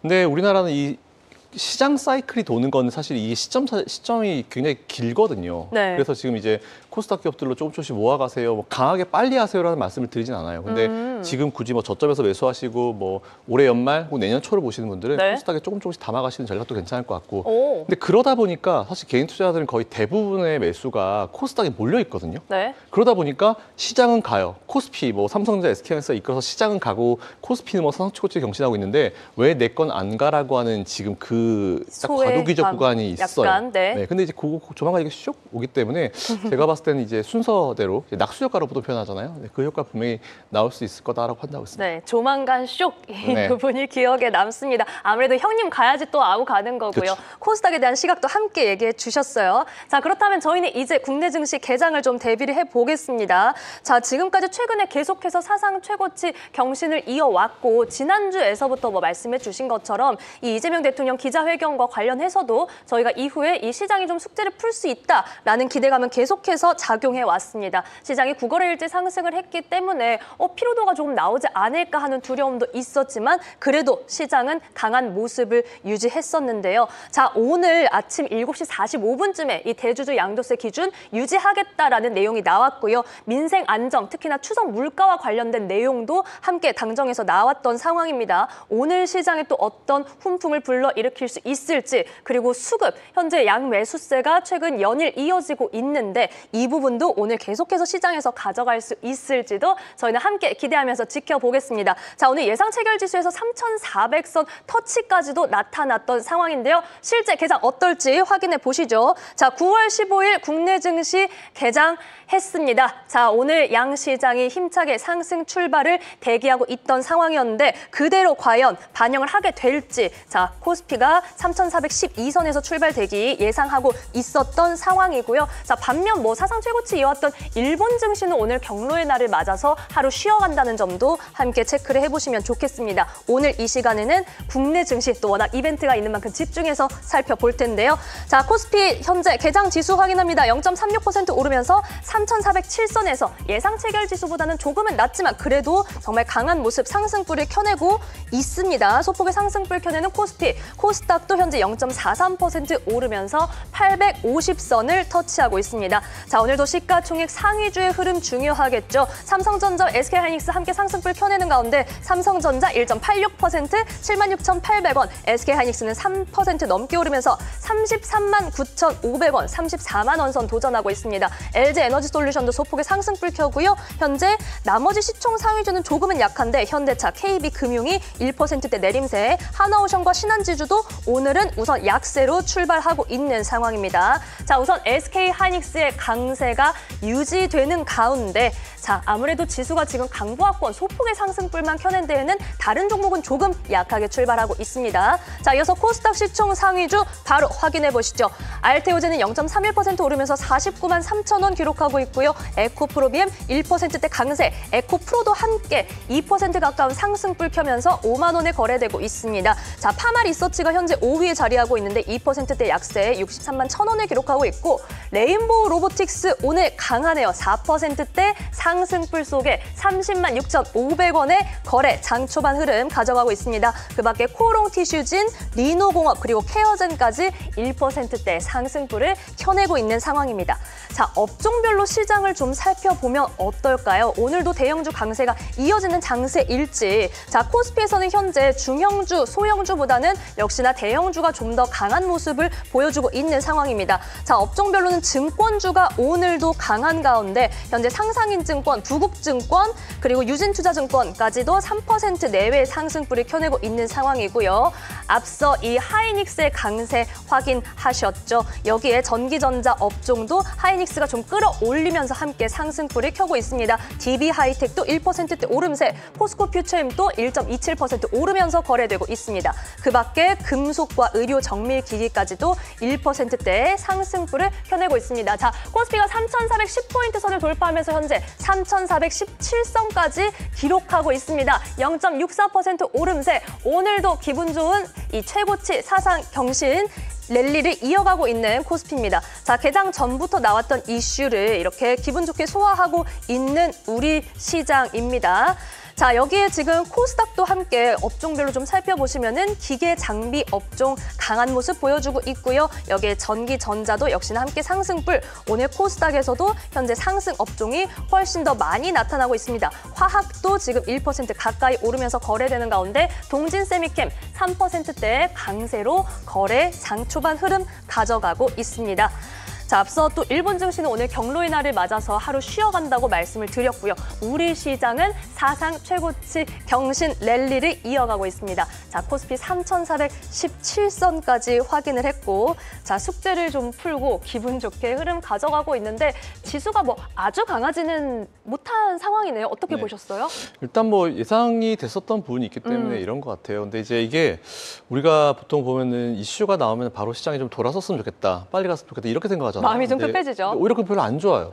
그래서 그래서 이제 보통 우리가 마법의 단어죠. 이제 선반영이라는 보통 표현을 많이 쓰는데, 일단은 대주주장도세 같은 경우는 이제 돌아섰다라고 좀 보시면 될 것 같고, 근데 네. 결국 대주주장도세는 이제 금액이 50억이냐 10억이냐 사실 이 40억 차이가 문제가 아니에요. 그러니까 우리나라 경제 정책의 방향성 자체가 정확한지 그거에 대한 부분이었는데, 일단 외국인들은 판단 끝났습니다. 그래서 오늘 올라간 거 보시면 삼성전자, SK하이닉스 올라간 오, 이유가 네. 그쪽으로 이제 쏘고 있기 때문이고, 아하. MSCI 코리아 인덱스도 보시면 총 상위에 다 삼성전자, SK하이닉스가 있어요. 그쵸, 네. 걔네들만 합쳐도 우리나라 전체 그 MSCI 코리아 인덱스의 한 30-40%, 한 40%가 되기 때문에 일단 그쪽 먼저 이제 이끌어주고 나서 그 흐름이 이제 중소형주로 내려온 건 너무 당연하기 때문에 일단 뭐 그냥 그렇구나 이건 생각하시면 될 것 같고, 중소형주 흐름이 예상이 되죠. 이렇게 되면 이제 연말까지 지수가 좀 더 고점을 네. 돌파하게 되면은 코스닥도 이제 따라가기 시작할 겁니다. 와. 일단 코스닥 시초 상위 종목부터 먼저 관심 가지시고, 네. SK하이닉스가 이제 HBM4를 양산했다는 얘기 나오잖아요. 그쵸. 관련주들 쭉 정리하셔가지고 지금부터 좀 모아 가시면은 좋은 모습 보이실 것 같고, 그리고 이번 주에도 아시겠지만 연준에서 금리 인하 가능성이 굉장히 높아요.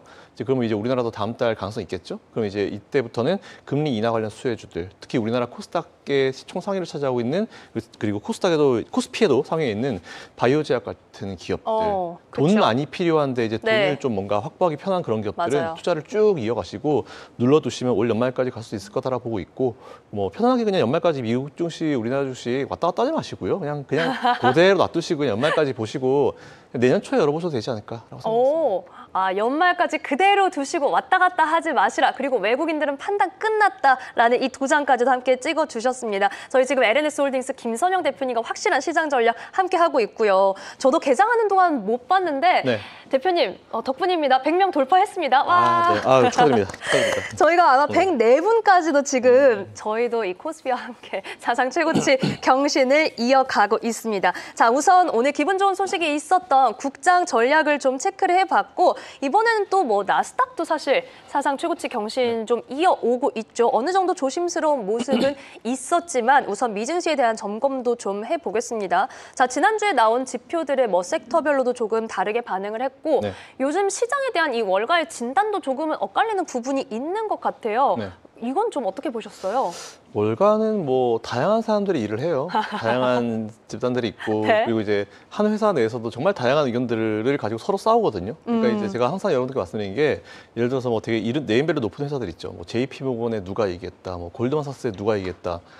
딴 사람은 다르게 생각할 수도 있어요. 그렇기 다양한 때문에, 생각이 있다. 네, 그렇기 때문에 그들의 의견은 그냥 우리가 똑같다, 그냥 우리가 참고를 하는 내용으로 보시면 될 것 같고요. 그래서 제가 항상 말씀드리지만, 지난번에 경기 침체설이 되게 심했었던 한 2, 3년 네. 전만 하더라도 그들이 다 어떻게 했냐면은, 결국은 그들이 얘기한 전략들이 다 틀려먹은 이유가 뭐냐면, 경기 침체가 온다라고 그냥 너무 확정을 짓고 이제 그 위에다가 이제 본석을 쌓으니까 다 틀려진 거예요. 네. 그래서 결국 여러분들께 제가 드리고 싶은 말씀은, 그들도 똑같이 월급쟁이들이고 일 못하면 쫓겨나고 하는 사람들이기 때문에 너무 그 의견 하나하나에 마음 쓰실 필요 없을 것 같고요.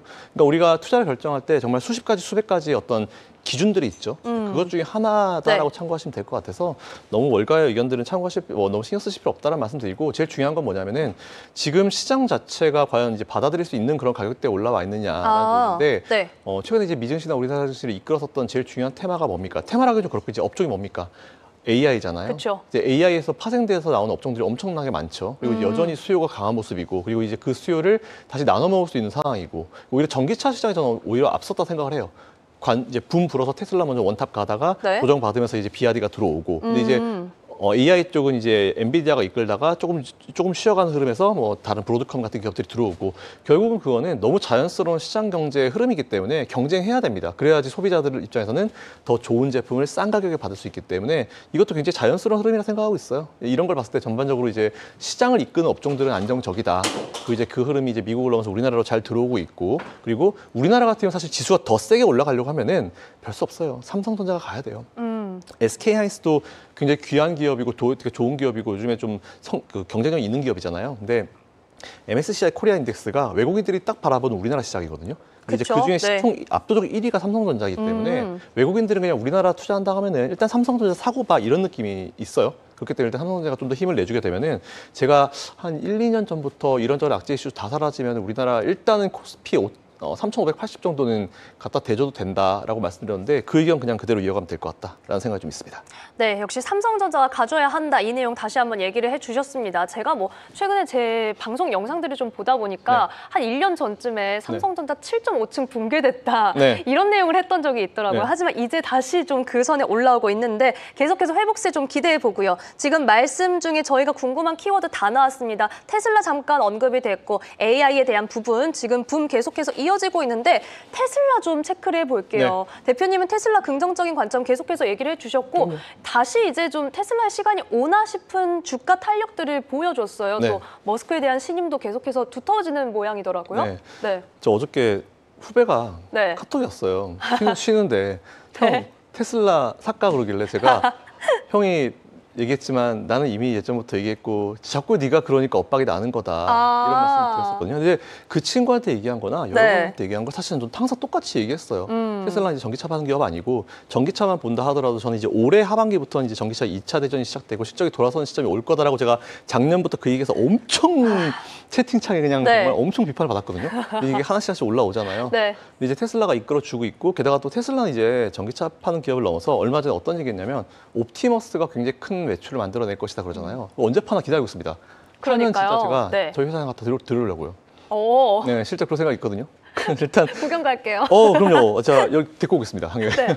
그래서 일단 그런 생각도 있어가지고 일론 머스크가 꿈꾸고 가는 세상은 결국 자동차 시장을 넘어가지고 옵티머스, 뉴럴링크, 스타링크 못 보셨죠? 그 사이에. 네? 가끔 우리나라도 밤에 하늘 보면요. 저는 스타링크 못 지나가요. 봤어요 아직. 네.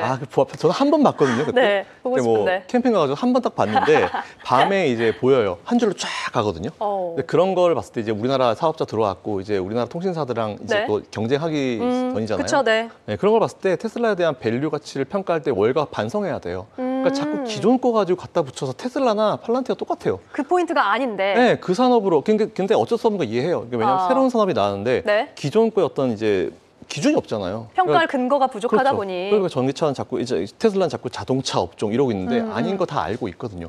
ESS 많이 나오는데 그것도 어느 업종에 넣을 거예요. 그러니까 이런 것 때문에 월가나 전체 금융가들이 지금 뭔가 밸류 네. 평가가 잘 안 되는 상황이에요. 아. 그렇기 때문에 이제 그런 내용들을 너무 마음 쓰지 마시고 그냥 상식적으로 투자하면 돼요. 네. 테슬라는 뭐 오르락 내리락 있을 수 있고 항상 공매도가 많이 껴있는 기업이기 때문에 주가 변동성은 있을 수밖에 없습니다. 대장은 원래 지난번에 말씀드렸지만 올라갈 때 제일 세게 올라가는데 빠질 때도 박살이 나거든요. 아, 그쵸. 네, 그런 변동성 감당되시는 분들에 한해서만 좀 투자를 이어가시면 될 것 같고 테슬라에 대한 저의 기본 의견은 똑같아요. 달라진 거 뭐 꿋꿋이 빠질 때나 올라갈 때나 저렇게 주가 훅 내려갔었는데 저 때도 저는 크게 마음 쓰지 마시고 누를 때마다 테슬라 매수 의견을 드렸고 네. 그 의견은 그대로 이어가고 있다라는 말씀 다시 한번 드리겠습니다. 네, 테슬라 눌릴 때마다 매수 의견 이 부분은 다시 한번 강조해 주셨고 어찌 보면 지금 시장이 테슬라가 앞으로 하려는 일들에 대해서 정확하게 평가하기 좀 어렵다. 네. 뭐 이렇게 볼 수가 있을 텐데 그런 비슷한 의견을 듣는 것 중에 하나가 또 양자 컴퓨팅 관련주인 네. 것 같아요. 우선 뭐 금요일장에서는 좀 개별 기업 이슈도 나오고 하면서 전반적으로 투심을 끌어올려지면서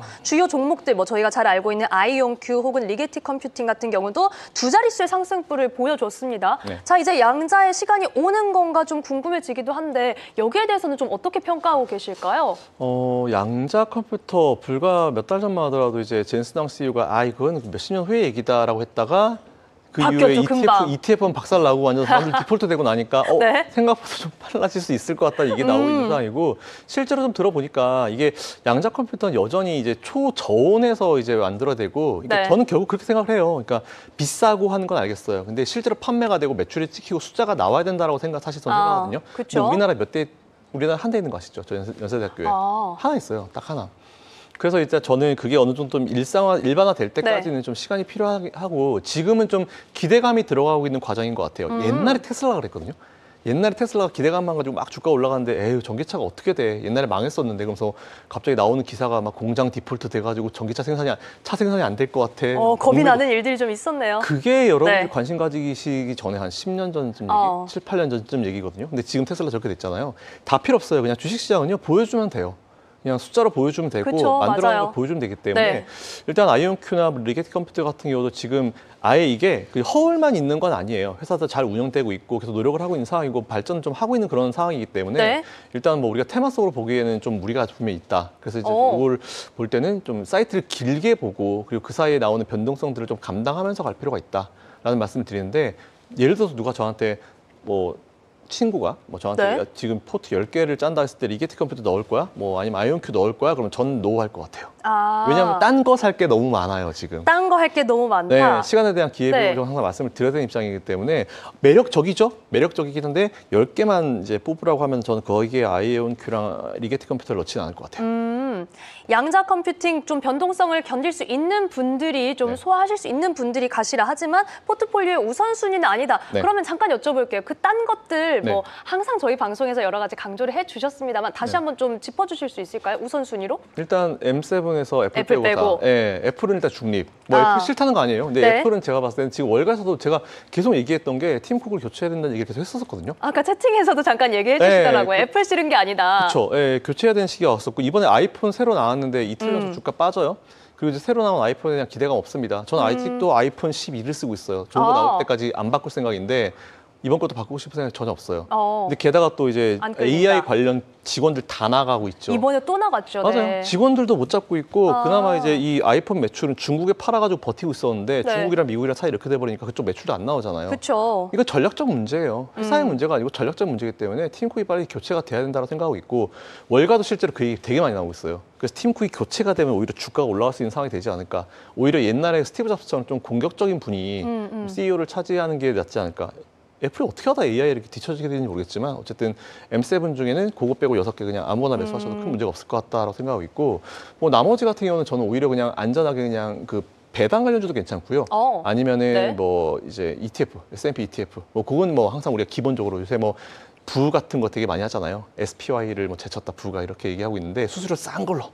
네, 블랙락 이런 애들 비싸니까. 중요하죠. 네. 잘 찾아야 돼요. 1.몇 프로 너무 비싸니까 수수료 싼 걸로 해가지고 SPY보다 부 이런 게 좀 낫다라고 보고 있어가지고 뭐 종목을 제가 말씀드린 거 아니고 공부를 네. 해보시라고 말씀드리는 거니까 일단 지수에 베팅하시는 거 더하기 종목에 베팅하시는 거 더하기 그리고 미국도 이제 대형주에서 중소형주로 내려오긴 해요. 근데 여러분들이 공부를 좀 깊게 하셔야 되고 너무 네. 아직 소외된 기업들이 많기 때문에 일단 지금은 지수를 더 뽑아나가야 되는 상황이고 금리 네. 인하기에 들어간 상황이기 때문에 그쵸. 다시 M7 얘기 나올 거예요. 그래서 저는 이제 지금은 M7 위주로 M6라고 하죠. M6 더하기 애플. 네. 네, 그렇게 세팅해 놓는 게 지금 맞다라고 생각했습니다. 애플 빼고 네 글자는 거의 김선영 대표님의 이 사자성어처럼 이제는 채팅에서도 많은 분들이 애플 빼고 모두가 이제 알고 계십니다. 그래서 네. 이제 M6라는 이야기도 함께 해주셨고 네. 우선은 대형주 그리고 지수가 더 가야 한다. 여기에 운용 보수도 잘 체크하자라는 그럼요. 얘기까지도 해주셨습니다. 자 이번에는 그 세부 섹터 관련해서 하나 여쭤볼 텐데 금요일장에서 헬스케어가 좀 가장 약했고 네. 또 백신 기업 때리기가 한 번 더 나오는 것 같아요. 네. 아동의 사망과 코로나19 백신이 좀 영향이 있다. 네. 이런 이야기들은 좀 어떻게 보고 계세요? 최근에 콤비였나요? 타이레놀 이슈. 그게 맞아요. 이제 있었죠. 저희 와이프도 이제 아이를 둘을 낳았지만 이제 임산부가 보통 아프면은 다른 약 못 써요. 타이레놀은 근데 처방을 하거든요.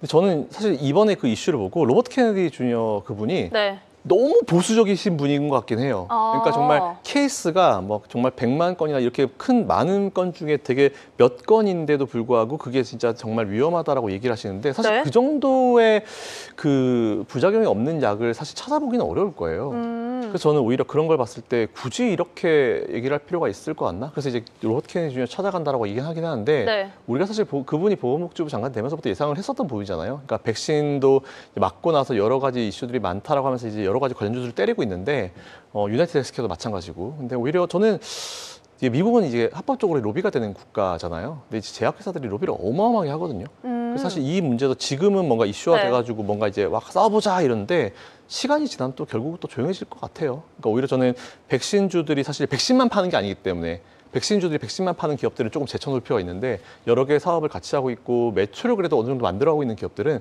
눌림을 이용해서 오히려 투자를 해보셔도 나쁘지 않겠다. 네. 특히 오렌 버핏도 유나이티드 헬스케어 아시겠지만 그러니까요. 네. 유나이티드 헬스케어는 미국 사시는 분들 다 알아요. 보험사 다 가입해가지고 근데 너무 보험 안 주거든요.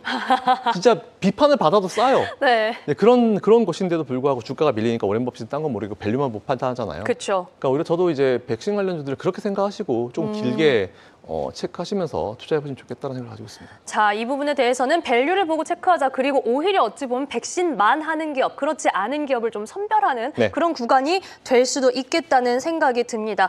자, 이번 주에도 뭐 저희가 내일도 대표님 모시고 네. 또 시장 전략 여쭤보겠지만 빅 이벤트 FOMC 대기하고 있는 상황에서 자, 우선 오늘 시장은 좀 어떻게 대응을 해보면 좋을지 이 부분도 궁금하거든요. 일단 오늘 시장은 뭐 사실 저도 오늘 대주장으로서 이슈가 됐지만 그 기사 보면서도 일단 어느 정도 튀지는 않았으면 좋겠다. 좀 빨리 강세가 보이진 않았으면 좋겠다. 너무 서두르지 않았으면 네, 좋겠다. 왜냐면 오늘 강세 나오면은 이거 네. 100% 이번 주 하반쯤에 아. 그리고 저희는 이제 2주 있다가 명절이잖아요. 그렇죠. 명절 전에 매물 쏟아지거든요. 아, 그렇네요. 돈 필요하죠, 우리는 명절에. 그쵸. 그렇기 때문에 매물이 나오기 때문에 오히려 오늘은 지금처럼 좀 잠잠하게 올라가는 게 전 낫다라고 보고 있어서 네. 지금 시장 분위기는 좀 괜찮은 것 같아요. 아. 이 분위기가 그냥 그대로 쭉 이어지면 될 것 같다. 그리고 괜찮다. 강세장이라고 하는 거는 네. 이제 우리가 이제 지금까지 미국 급등만 봤잖아요. 강세장이라고 하는 거는 맨날 뭐 1% 그 내외로 조심히 계속 올라가요.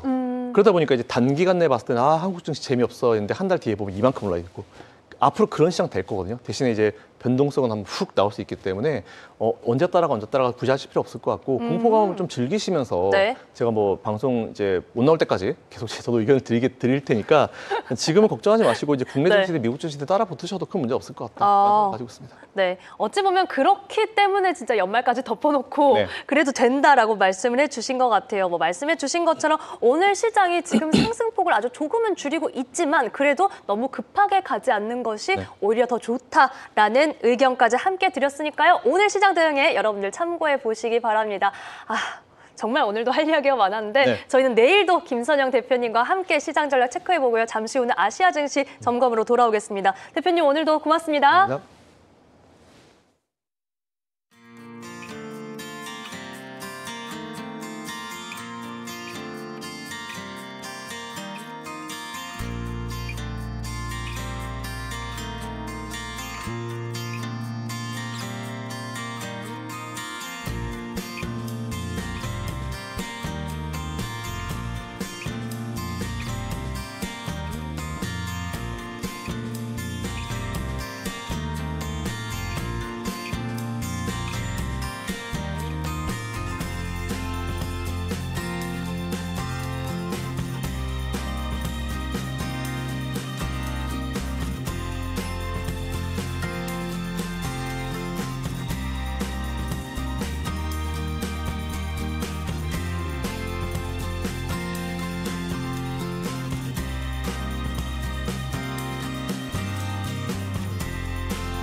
네, 여러분은 오늘 아침 글로벌 증시 브리핑과 함께하고 계십니다. 여러분이 8시부터 10시까지 함께 하시면요. 이 미증시에 대한 이야기, 국내장 점검, 그리고 이제부터는 아시아 증시, 이 중화권 증시에 대한 내용까지도 함께 체크를 하실 수가 있는데요. 자, 여러분이 많이 응원하고 아껴주시는 아장팀 이하림 아나운서, 김서희 아나운서와 함께합니다. 두 분 어서 오세요. 안녕하세요. 네, 두 분 등장을 기다리는 동안 또 채팅창에 하림짱, 서희짱, 글모닝 이렇게 인사를 해주시고 탕수육 멤버 안녕 이렇게 저희 많은 100명 분들이 넘었잖아요. 그러니까요. 박수 한번 갈까요, 저희도?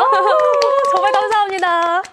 자, 이렇게 그러면 저희 아시아 증시 팀도 함께 힘내서 좀 체크를 해보겠습니다. 자, 지난주부터 저희가 계속해서 좀 주목했던 포인트 중에 하나가 본토 증시와 홍콩 증시가 조금 엇박자를 내면서 가고 있어요. 한쪽이 강하면 한쪽이 조금 쉬어가고 이런 것 같은데 오히려 그러면 그런 흐름 속에서 우리가 투자 포인트를 좀 많이 찾을 수 있지 않을까 이런 생각이 들기도 하거든요. 자, 우선 하림 씨가 저희 금요일장 흐름부터 정리해 주세요. 네, 먼저 지난주 금요일 이 중국 시장 어떻게 마감됐는지부터 리뷰를 해보도록 하겠습니다. 말씀해주신 내용처럼 이 본토 증시와 홍콩 증시가 지난주 금요일에도 조금 엇갈리는 모습을 보였는데요. 상해 종합지수는 이제 0.12% 빠지면서 약보합 마감을 했습니다. 다만 이제 금요일 오전 중에 무려 3,892선까지 올라가면서 2015년 8월 이후에 최고치를 경신하는 모습을 보였는데요. 오전장에서는 강한 흐름을 이어가는 모습이었지만 오후 들어서 차익 실현 매물들이 좀 출회가 되면서 약보합으로 전환이 됐다라고 이해를 해보시면 될 것 같습니다. 네. 선전 성분지수도 이어서 살펴보시면 0.43%에 빠지면서 마찬가지로 약보합권에서 장 마감했고요. 반면에 홍콩 항생지수는 1.16% 오르면서 금요일장에서도 강세를 이어가는 모습이었습니다. 특히나 홍콩 같은 경우에는 이 AI 낙관론으로 인해서 무려 4년 만에 최고치를 경신했다는 점도 체크를 해볼 수가 있겠습니다. 네. 그러면 업종별로는 흐름이 어땠는지 저희 히트맵을 통해서 조금 더 자세하게 확인해 보도록 할게요. 먼저 금요일 날 마감 상황 한번 살펴보시면은 네. 일단 부동산 개발 쪽에서는 그래도 대부분의 종목들이 좀 빨간불을 켜내는 모습이었습니다. 최근에 이제 심천에서 부동산 부양책을 내놨었는데요. 이 때문에 이제 부동산 관련된 업종들이 전반적으로 지금 상승 흐름을 이어가고 있다라고 체크를 해볼 수가 있을 것 같고요. 네. 반도체 쪽으로 넘어가 봐도 대부분의 종목들이 그래도 빨간불을 좀 켜내는 모습이었는데요. 특히나 뉴스가 하나 있었는데 이 JP 모건에 따르면 화웨이 같은 경우에는 올해 내로 60만 개에서 65만 개 이 칩을 출하를 할 예정인데 그중에서 캠브리콘에 최대 15만 개를 공급할 예정이라고 밝혔다고 합니다. 내년까지는 무려 100만 개의 칩을 생산할 계획이라는 점도 전했는데요. 네. 이러한 내용들이 이제 중국이 그만큼 자국 AI 칩 생산에 진심이다라는 점을 시사한다고 하고요. 캠브리콘 같은 경우에는 지난주 금요일장에서도 7%대 강세를 시현했습니다. 반면에 이제 양조 업종으로 넘어가 보면 조금 흐름이 다르다는 부분을 확인을 해보실 수가 있겠는데요. 네. 대부분의 종목들이, 아니 거의 모든 종목이죠. 모든 종목이 지금 약세 흐름을 보였고요. 네. 최근에 주류 회사들이 이제 반기 보고서를 공개를 했는데 22개에 상장되어 있는 주류 회사들 중에서 단 6개만이 매출과 이익 측면에서 상승 흐름을 이어갔다고 합니다. 물론 이제 그 6개 회사들 중에서 우리가 많이 알고 있는 귀주모테라든지 오량액이라든지 산소형 화춘분주 같은 대형 종목들이 포함이 되어 있기는 한데요. 네. 이 귀주모테의 마오타이 같은 경우에는 반면에 이 최근 들어서 도매가가 병당 1,700위안으로 떨어지면서 사상 최저치를 기록했다고 합니다. 원래 원래 이 마오타이 같은 경우에는 공무원들이나 뭐 이런 분들 선물할 때 많이 주던 술인데 그렇죠. 네. 최근 들어서 그 공무원들한테 금주령이 떨어졌잖아요. 이 때문에 좀 관련된 흐름이 좋지 못하다라는 점까지 체크를 해볼 수가 있을 것 같고요. 네. 은행 업종도 전반적으로 약세 흐름을 계속해서 좀 이어가는 모습이 나왔습니다. 반면에 좀 눈에 띄는 흐름을 보였던 업종 같은 경우에는 뭐 히토류 관련된 종목들이라든지 아니면은 철강 관련된 종목들도 조금 반등 흐름을 보이면서 빨간불을 켜냈고요. 그 외 제약 쪽도 한번 살펴보시면 그제는 이제 미국이 중국의 혁신약과 관련해서 좀 제한을 가할 것이다라는 소식이 나오면서 전반적으로 약세 흐름을 이어가는 모습이었는데요. 곧바로 반등하는 흐름이 금요일장에서 연출이 됐습니다. 왜냐하면 이 시장 참가자들은 이렇게 뭐 미국이 중국 약에 대해서 제재를 가할 것이다라는 소식이 전해져도요. 실제로 이런 부분들이 이 혁신약들이 해외에 진출을 하는 데 있어서 정말 실질적인 영향을 미칠 것 같지도 않고 실제로 그런 일도 없을 것 같다라는 네. 분석이 좀 지배적이었다고 하거든요. 이 같은 흐름 속에서 다시 한번 빨간불 켜내는 흐름을 확인할 수 있었습니다. 그러면 지난주 금요일에 대만 가권지수는 어떻게 마감했는지도 바로 이어서 살펴보도록 할게요. 네. 대만 가권지수 지난주 금요일에도 1%대 상승불을 켜냈습니다. 그리고 대만에 상장이 되어 있는 이제 TSMC 같은 경우에도 금요일장에서 1%대 강세를 보였고요. 미장에 상장되어 있는 TSMC도 이제 간밤에는 0.1%대 강보합권에서 거래를 마치는 모습이었습니다. 이 주말 사이에 뉴스가 하나 있었는데 대만 같은 경우에는 올해 2분기에 실질 GDP가 이 지난해 같은 기간 대비해서 무려 8%나 증가를 우와. 했다고 하고요. 어. 이대로 가게 되면 이제 올해 우리나라 GDP를 넘어설 것이다, 역전을 할 것이다라는 전망이 나온다고 아주 대대적인 보도가 좀 나왔었다고 하더라고요. 네. 근데 이렇게 대만이 지금 잘 나가고 있는 이유가 대만 반도체 수출 호조 덕분이거든요.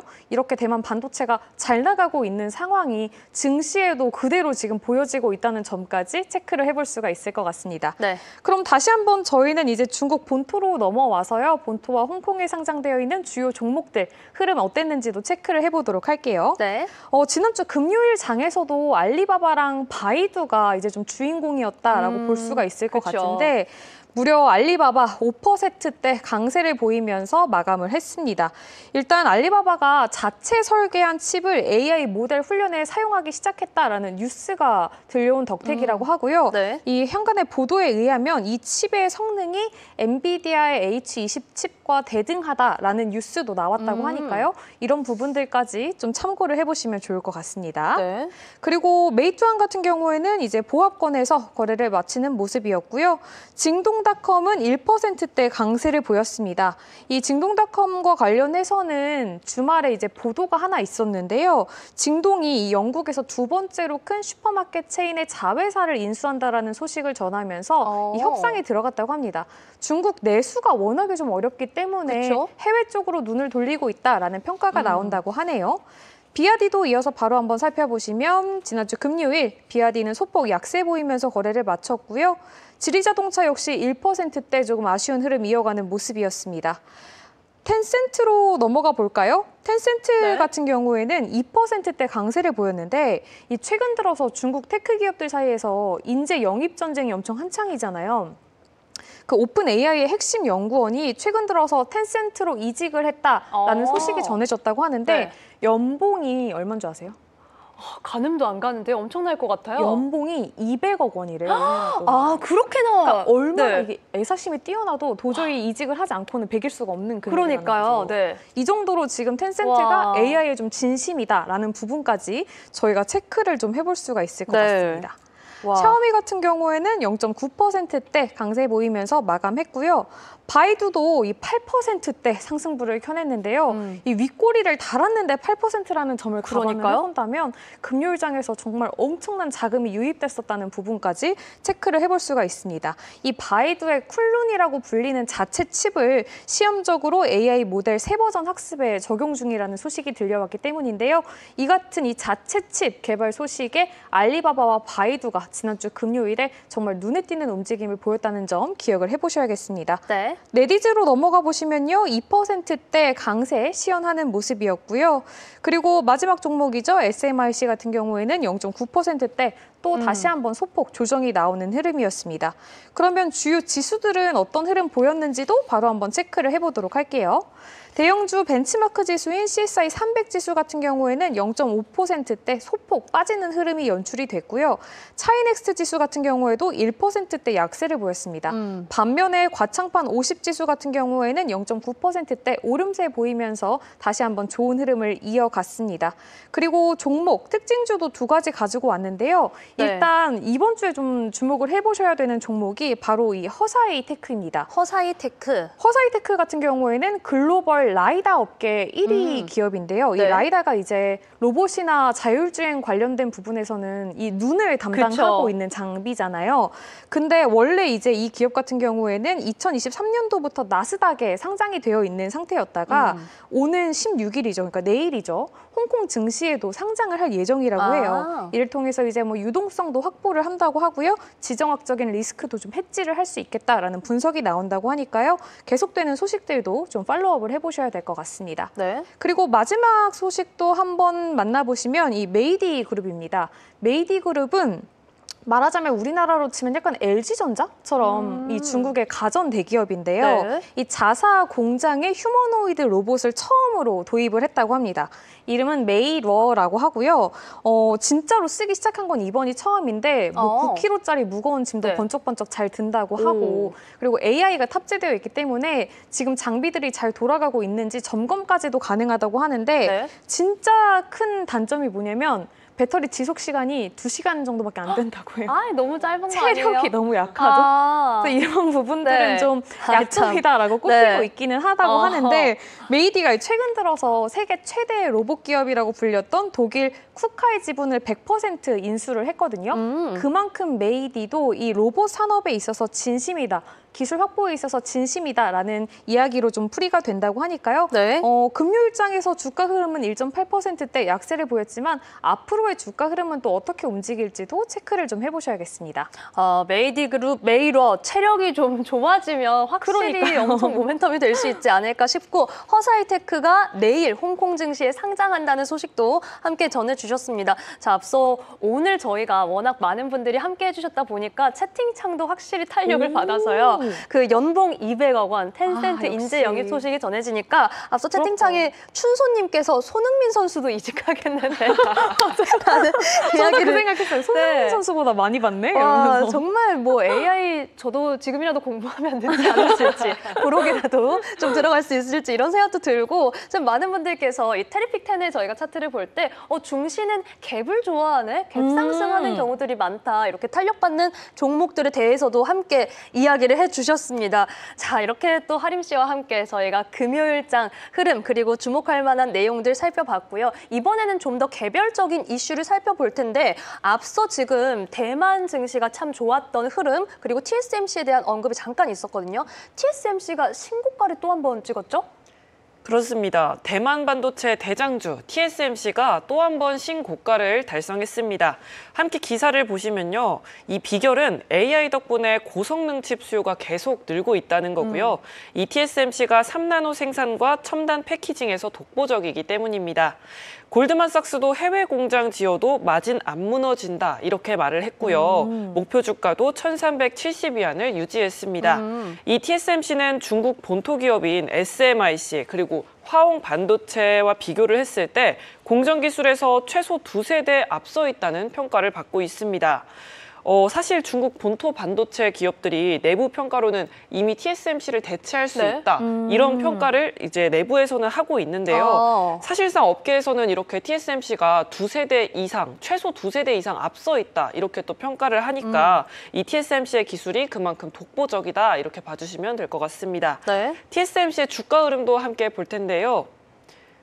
지금 띄워드리겠습니다. 네, TSMC 차트로 바로 확인해 보시죠. 네, 지금 9월 들어서 TSMC 주가가 굉장히 또 올랐고요. 그리고 전일장도 1.6% 상승으로 마감을 했던 모습입니다. 이번에 또 아이폰 17 생산을 하면서 중국 본토에서도 굉장히 잘 팔리고 있다는 소식이 들려왔습니다. 이런 글로벌 기업들의 신제품 출시와도 더불어서 이 TSMC 주가도 주목해 보시면 좋을 것 같습니다.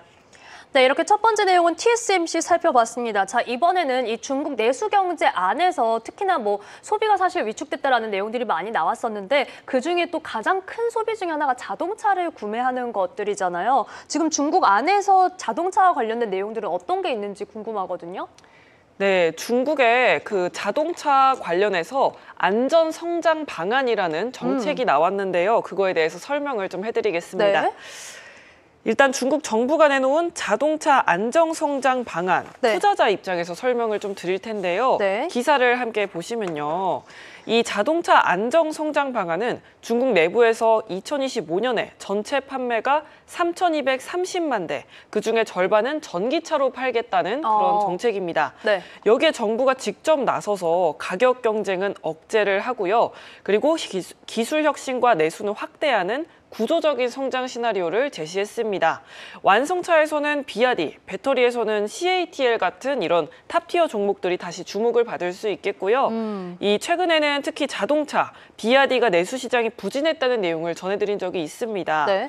중국 정부에서는 예전에 쓰던 자동차를 반납하면 새로운 자동차를 살 때 보조금을 주는 이구환신 정책이 있었는데요. 네. 지금도 이게 운영 중이긴 합니다만 이 보조금이 좀 낮아졌기 때문에 그쵸. 이게 내수 시장에 타격을 입었습니다. 그중에 특히 비아디가 또 특히 타격을 많이 입었었고요. 중국 정부가 그런데 이번에 자동차 안정성장 방안을 발표하면서 다시 비아디가 부상할 수 있을지도 주목을 해보셔야겠습니다. 그래서 비아디 주가 흐름도 한번 같이 보도록 하겠습니다. 네. 네, 지금 띄워드린 게 비아디 그 주가 흐름이고요. 네. 전일장에 이 정책이 발표가 됐기 때문에 계속 오늘 장중에서도 영향을 미칠 걸로 일단 보입니다. 전일장에서는 약보합세 마무리를 했고요. 지금 보시면 그래프가 굉장히 올라갔다가 내려갔다가 상승과 하락을 계속해서 반복하는 모습이에요. 네. 근데 이게 하락했을 때는 내수가 안 좋았기 때문에 하락을 많이 했고 또 타격을 많이 받았던 모습이었습니다. 그래서 이번 그 정책 방안도 잘 보시면 좋을 것 같고요. 또 이어서 CATL도 한번 보도록 하겠습니다. 네. 네, 지금 CATL 주가 흐름 띄워드렸고요. 전일장에는 강보합세로 마감을 했던 모습입니다. 이것도 지금 5일의 흐름인데요. 지금 8일, 9일에서는 상승을 했지만 중간에 이렇게 푹 꺼지는 모습 보실 수 있습니다. 다시 지금은 보합 흐름으로 돌아왔는데요. 요즘 중국의 배터리 섹터도 전반적으로 상승과 하락을 오가고 있습니다. 이 정책으로 또 안정적인 성장을 도모할 수 있을지도 지켜보시면 좋을 것 같고요. 중국 증시에 투자하실 때는 꼭 이렇게 중국 정책을 함께 확인해 주시면 더 좋을 것 같습니다. 앞으로도 저희 방송에서 함께 정책도 체크해 주시면 좋을 것 같습니다.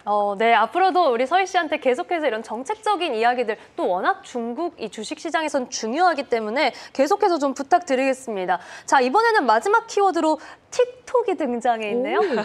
그렇습니다. 최근 미국에서 틱톡 사용 금지 논의가 나왔는데요. 그와 더불어서 지금 매각 압박이 커지고 있는 상황이었는데 중국 상무부가 정면 대응에 나섰습니다. 미국 입장에서는 자국민들의 데이터를 무단 수집하고 또 여론 조작에 이용될 수 있는 이 틱톡을 금지하겠다는 차원인데요. 중국에서는 자국 기업을 배제하는 행위이기 때문에 또 민감하게 받아들일 수밖에 없습니다. 중국 정부는 우리 기업 권익은 반드시 지킨다. 해외 데이터를 불법적으로 요구한 적도 없다라고 하면서 선을 그었습니다. 네. 이건 단순한 앱 문제가 아니라 지금 미중 기술 패권 싸움으로도 번질 수 있는 모습인데요. 여기 함께 보시면요. 이게 오늘 아침에 나온 기사입니다. 로이터에서 나온 기사인데요. 틱톡이 이 미국 내에서 매각하는 기간이 다시 연장될 가능성이 높다고 합니다. 이게 9월 14일부터 17일까지 이 회담이 스페인에서 열리는데요. 이 내용을 보시면 틱톡 매각 기한이 다시 연장될 가능성이 높다. 이게 둘 다 미국과 중국 둘 다 지금 뜻을 굽히지 않고 있는 걸로 보이고요. 네. 그런데 함부로 이제 또 매각을 바로 할 수는 없으니까 계속해서 기한을 지금 벌써 4번째 연장을 하고 있다고 합니다. 네. 중국 정부는 이렇게 계속해서 강경하게 대응을 하고 있는데요. 이번 이슈로 중국에서는 미국발 규제 리스크로 틱톡과 같은 콘텐츠주 섹터가 전반적으로 영향을 받을 수도 있겠습니다. 홍콩에 상장된 콰이쇼가 영향을 받을 수 있는 대표 주식이고요. 또 중국의 유튜브로 불리는 동영상 플랫폼 빌리빌리가 영향을 받을 수도 있겠습니다. 사실 직접적인 네. 영향을 받는 부분이라고 하기는 좀 그렇지만 미중 갈등 이 전체가 전 세계에서 주목을 하는 이슈이기 때문에 섹터 전반의 영향도 살펴주시면 좋을 것 같습니다. 특히 글로벌 증시에 영향을 받는 이 홍콩 상장주 콰이쇼 그리고 빌리빌리까지 체크해봤습니다. 네, 진짜 뭐 말씀해 주신 것처럼 이 비슷한 기업들의 어떤 투자 심리에 좀 영향을 미칠 수 있는 부분, 그리고 뭐 미중 무역 협상이 지금 이어지고 있는 가운데 이런 부분은 저희가 이어지는 내용들 계속해서 체크를 해봐야 될 것 같습니다. 서희 씨 수고하셨고요. 자, 저희는 그렇다면 이제 곧 개장이 다가오는 중화권 증시 전략 함께 짜보겠습니다. 자, 월요일은 신영증권 성현주 연구위원님 연결해 볼 텐데요. 연구위원님 나와 계십니까? 네, 안녕하십니까. 네, 반갑습니다. 자, 지금 주말 사이에 미중 스페인에서 4차 무역 협상에 돌입을 했습니다. 이 협상이 시작되기 전부터도 좀 여러 가지 공방이 이어지는 듯한 그런 모습이었는데 이와 관련해서 좀 어떤 부분 저희가 키포인트로 보면 좋을까요? 네, 지난 14일 현지 시간으로 중국과 미국은 마드리드에서 4차 무역 협상을 시작했습니다. 주요 논의 과제는 아마 틱톡과 보복 관수가 될 것으로 보고 있는데요. 미국 정부는 중국 틱톡의 미국 사업권 강제 매각 연장 시한을 오늘 이제 17일부로 종료할 예정이기 때문에 추가 연장 여부가 좀 논의될 것으로 예상됩니다. 또한 관세 협상 유예 시한이 오늘 또 11월 10일까지인 상황에서 보복 관세에 대한 일정 부분도 이제 논의될 것으로 예상됩니다. 중국이 바이든스가 틱톡 사업권을 비중국 기업에 팔지 않으면 미국 내 틱톡 운영을 금지하겠다는 건데 이번에도 그 합의는 좀 어려울 것 같고 재차 좀 연장될 가능성이 클 것으로 판단됩니다. 문제는 보복 관세인데요. 양국은 이제 직전 7월에 열렸던 3차 회담에서 관세를 연장한 바 있습니다. 유예 시점을 앞둔 상황이기 때문에 각자 유리한 부분에서 관세를 조정하고자 논의할 가능성이 큽니다. 중국 입장에서는 펜타닐 20% 관세 폐지를 원하는데 미국이 먼저 관세를 철폐하며 펜타닐 유입 관련 조치를 한다라고 중국에서는 밝혔고 미국은 또 먼저 해야지 관세를 철폐한다는 입장입니다. 또 그 외에 미국은 러시아 우크라이나 전쟁과 연계하여 러시아를 지원하는 중국에 대해서 G7, 나토와 함께 고율의 관세를 부과할 것을 지금 촉구하고 있는 상황인데요.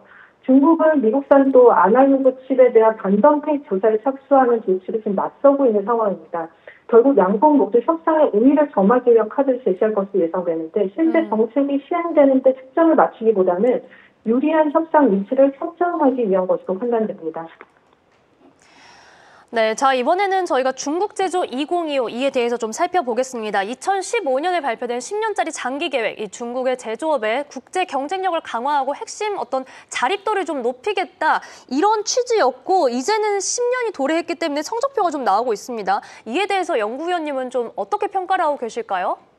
네, 지난 2015년 5월에 중국 정부가 첨단 기술 산업 국산화율을 높이는 총 30년간 3단계에 걸친 중장기 산업 정책을 발표했는데요. 1단계인 2015년에서 2025년, 이 10년간 실시되는 제조 2025 정책이 올해로 이제 끝나게 됩니다. 이 제조 2025 정책 목적 자체가 이제 중국의 제조업, 비석탄 에너지나 첨단기술 산업 기술 수준이 우선 2035년까지 독일을 넘어선다. 최종적으로는 2045년에 미국을 넘어선다는 건데 중국 제조 2025 실시로 인해서 중국의 제조업 기술 발전은 첨단 산업 분야인 전기차나 고속철도, 태양광 에너지 등 이런 부분에서는 성과를 거두고 있고요. 글로벌 공급망 구조를 크게 변화시키고 있는 상황입니다. 기존에 외국산 중간재를 수입해서 단순 가공했지만 이제는 자체적으로 중간재를 생산해서 최종 배수출로 변화된 상황이고 중국 산업연구원 자료에 따르면 올해 중국 중간재 국산화율이 45%, 중간재 수입 비중은 2016년에 45%에서 2023년에 36.7%로 둔화됐습니다. 제조 2025 정책은 10대 중점 산업을 정하고선 2020년, 2025년 이제 국산화율 목표치를 설정하여서 달성하는 데 이제 의의를 두고 있는데요. 지난 5월에 또 미국 상공회의소 독립연구기관인 로디움 그룹의 보고서를 참고하여서 봤을 때 제조 2025 결과를 보면 2024년 기준으로 한 80% 정도 달성을 한 상황입니다. 그리고 예상치 못했던 또 AI 발전에서 큰 역할을 하고 있다는 부분인데요. 제조 2025에서 보면 통신 설비, 전기차, 철도 건설 등 분야에서 국산화율을 높일 수 있었던 굉장히 그 큰 부분은 정부의 진짜 강력한 지원 정책 덕분입니다. 세수제라든지 정부 보조금, 이런 펀드 조성 등이 굉장히 큰 역할을 했었고요. 제조 2025에서 이제 국산화율 목표치를 달성하지 못한 산업들도 있습니다. 그래서 아마 이 부분이 향후 10년간 다시 재차 2단계에 또 중요한 목표치 달성이 산업들이 될 것으로 예상되는데 대부분 이제 하이엔드 산업들입니다. 그래서 하이엔드 반도체 칩, 바이오제약, NC 공작기계, 항공기, 첨단 기술 선박 및 첨단 소재 분야 등이 바로 그 중요한 부분이 될 것으로 보고 있습니다. 네, 자, 제조 2025에서 이 업종별로 조금씩 목표치 달성이 다를 수는 있지만 그래도 AI 발전 그리고 주요 정책이 큰 힘을 내줬다라는 부분 분석해 주셨습니다. 말씀해 주신 것처럼 최근 이 AI와 관련해서도 중화권 증시에서 계속해서 AI 칩과 같은 키워드들이 나오고 있고 이 지수도 사상 최고치 기록을 경신하고 있는데 자, 곧 개장하게 될 오늘 시장은 좀 어떻게 전망하고 계실까요? 지난주 중국 증시는 연내 최고치를 경신했는데요. 커창 50이나 차스닥 등 IT 관련 지수 상승폭이 컸기 때문입니다. 이 커창 50 지수 시총 2위인 캠브리콘 말고도 시총 3위인 하이광정보가 지난 11일 날 고객사인 텐센트가 동사에 AI 칩 5만 개 주문 관련 유머가 나오는 상한가로 마감했는데요. 그 외에 AI 칩 관련 중요 기업들이 4분기에 또 IPO를 준비하는 기업들이 굉장히 많습니다. 지금 기업의 밸류보다는 아마도 정책이나 실적 모멘텀이 좀 긍정적으로 작용하고 있어서 당분간 이 관련 IT 지수 상승세는 좀 지속되지 않을까라고 판단됩니다. 네, 자 IT와 관련해서는 저희가 계속해서 주목할 키워드 그리고 하반기에 IPO도 많이 대기하고 있다라는 이야기까지 함께 해주셨습니다. 자, 연구위원님 오늘 말씀은 여기까지 듣겠습니다. 지금까지 신영증권 성현주 연구위원과 함께했습니다. 고맙습니다. 네, 감사합니다. 네, 자, 저희는 현재 국내 증시 점검 좀 해보겠습니다. 자, 조금 아쉽게도 코스닥이 현재 좀 약보합권으로 약간 전환을 하는 모습을 보여주고 있고요. 하지만 코스피는 그래도 상승폭 유지하고 있는 가운데 현재 0.46% 오름세 3,410선을 지켜내고 있는 상황입니다. 자, 시가총액 상위주들의 흐름을 좀 봐야 될 것 같은데요. 우선 삼성전자와 SK하이닉스. 자, SK하이닉스가 오늘 개장 직후에 참 강했는데 지금 강보합권 흐름만을 유지하고 있는 상황입니다. 현재 0.15% 상승 불반을 유지하면서 32만 9천 원의 거래가 되고 있는데 아무래도 오늘은 좀 수급의 추이 여러분들이 체크를 하셔야 될 것 같습니다. 반면 삼성전자가 1.79%, 1%대 상승폭을 지켜내고 있는 상황이고요. 오늘 시총 상위주 중에서 아무래도 이 현대차, 기아, 그리고 두산 에너빌리티, 하나오션까지 좀 2%에서 3% 내외의 하락을 좀 보여주고 있는데 아무래도 한미 무역 협상이 좀 교착 상태에 이르렀다라는 평가가 나오면서 지금 대미 수출과 관련된 종목들, 업종은 아무래도 타격을 좀 받고 있는 상황입니다. 시장에서 업종별로 희비가 교차하고 있는 상황이고요. 자, 코스닥도 시총 상위주의 흐름 좀 체크를 보시죠. 지금 전반적으로 파마 리서치도 3%대 내림세, 오늘 약세 종목이 좀 나타나고 있고 지금 수급에서도 지금 외국인의 매도세가 코스닥 시장에서 좀 나타나고 있는 상황, 코스피에서는 소폭의 매수만을 유지하고 있는 그런 상황입니다. 자, 오늘 저희가 프로그램 중에 장중에 저희가 104명을 돌파하는 정말 고점을 계속해서 돌파하는 그런 흐름을 보였습니다. 또 지금도 계속해서 많은 분들이 함께 해주고 계시고 정말 제가 뭐 함께 다 읽어드리기 어려울 정도로 오늘도 많은 채팅이 올라왔는데요. 저희도 여러분들 덕분에 이 아침 시간 또 힘내서 더 알찬 내용으로 찾아오겠다라는 다짐을 하게 됩니다. 지금 많은 분들이 파이팅 외쳐주고 계시고 글바 오악을이라고 이제 줄임말로도 또 불러주시면서 주목해주고 계시니까요. 앞으로도 계속해서 많은 관심과 응원을 부탁드리겠습니다. 자, 더불어서 오늘 국내 증시 그리고 이제 곧 개장하게 될 아시아 증시, 오늘 밤에 미 증시도 잘 대응해 보시고요. 저희는 매일 아침 8시부터 10시까지 계속해서 여러분들 찾아뵙겠습니다. 저희는 내일 아침에 또 찾아뵐 거고 잠시 후 이어지는 10시부터 이어지는 아시아 증시 라이브도 많은 시청 부탁드립니다. 오늘도 함께해 주신 여러분 고맙습니다.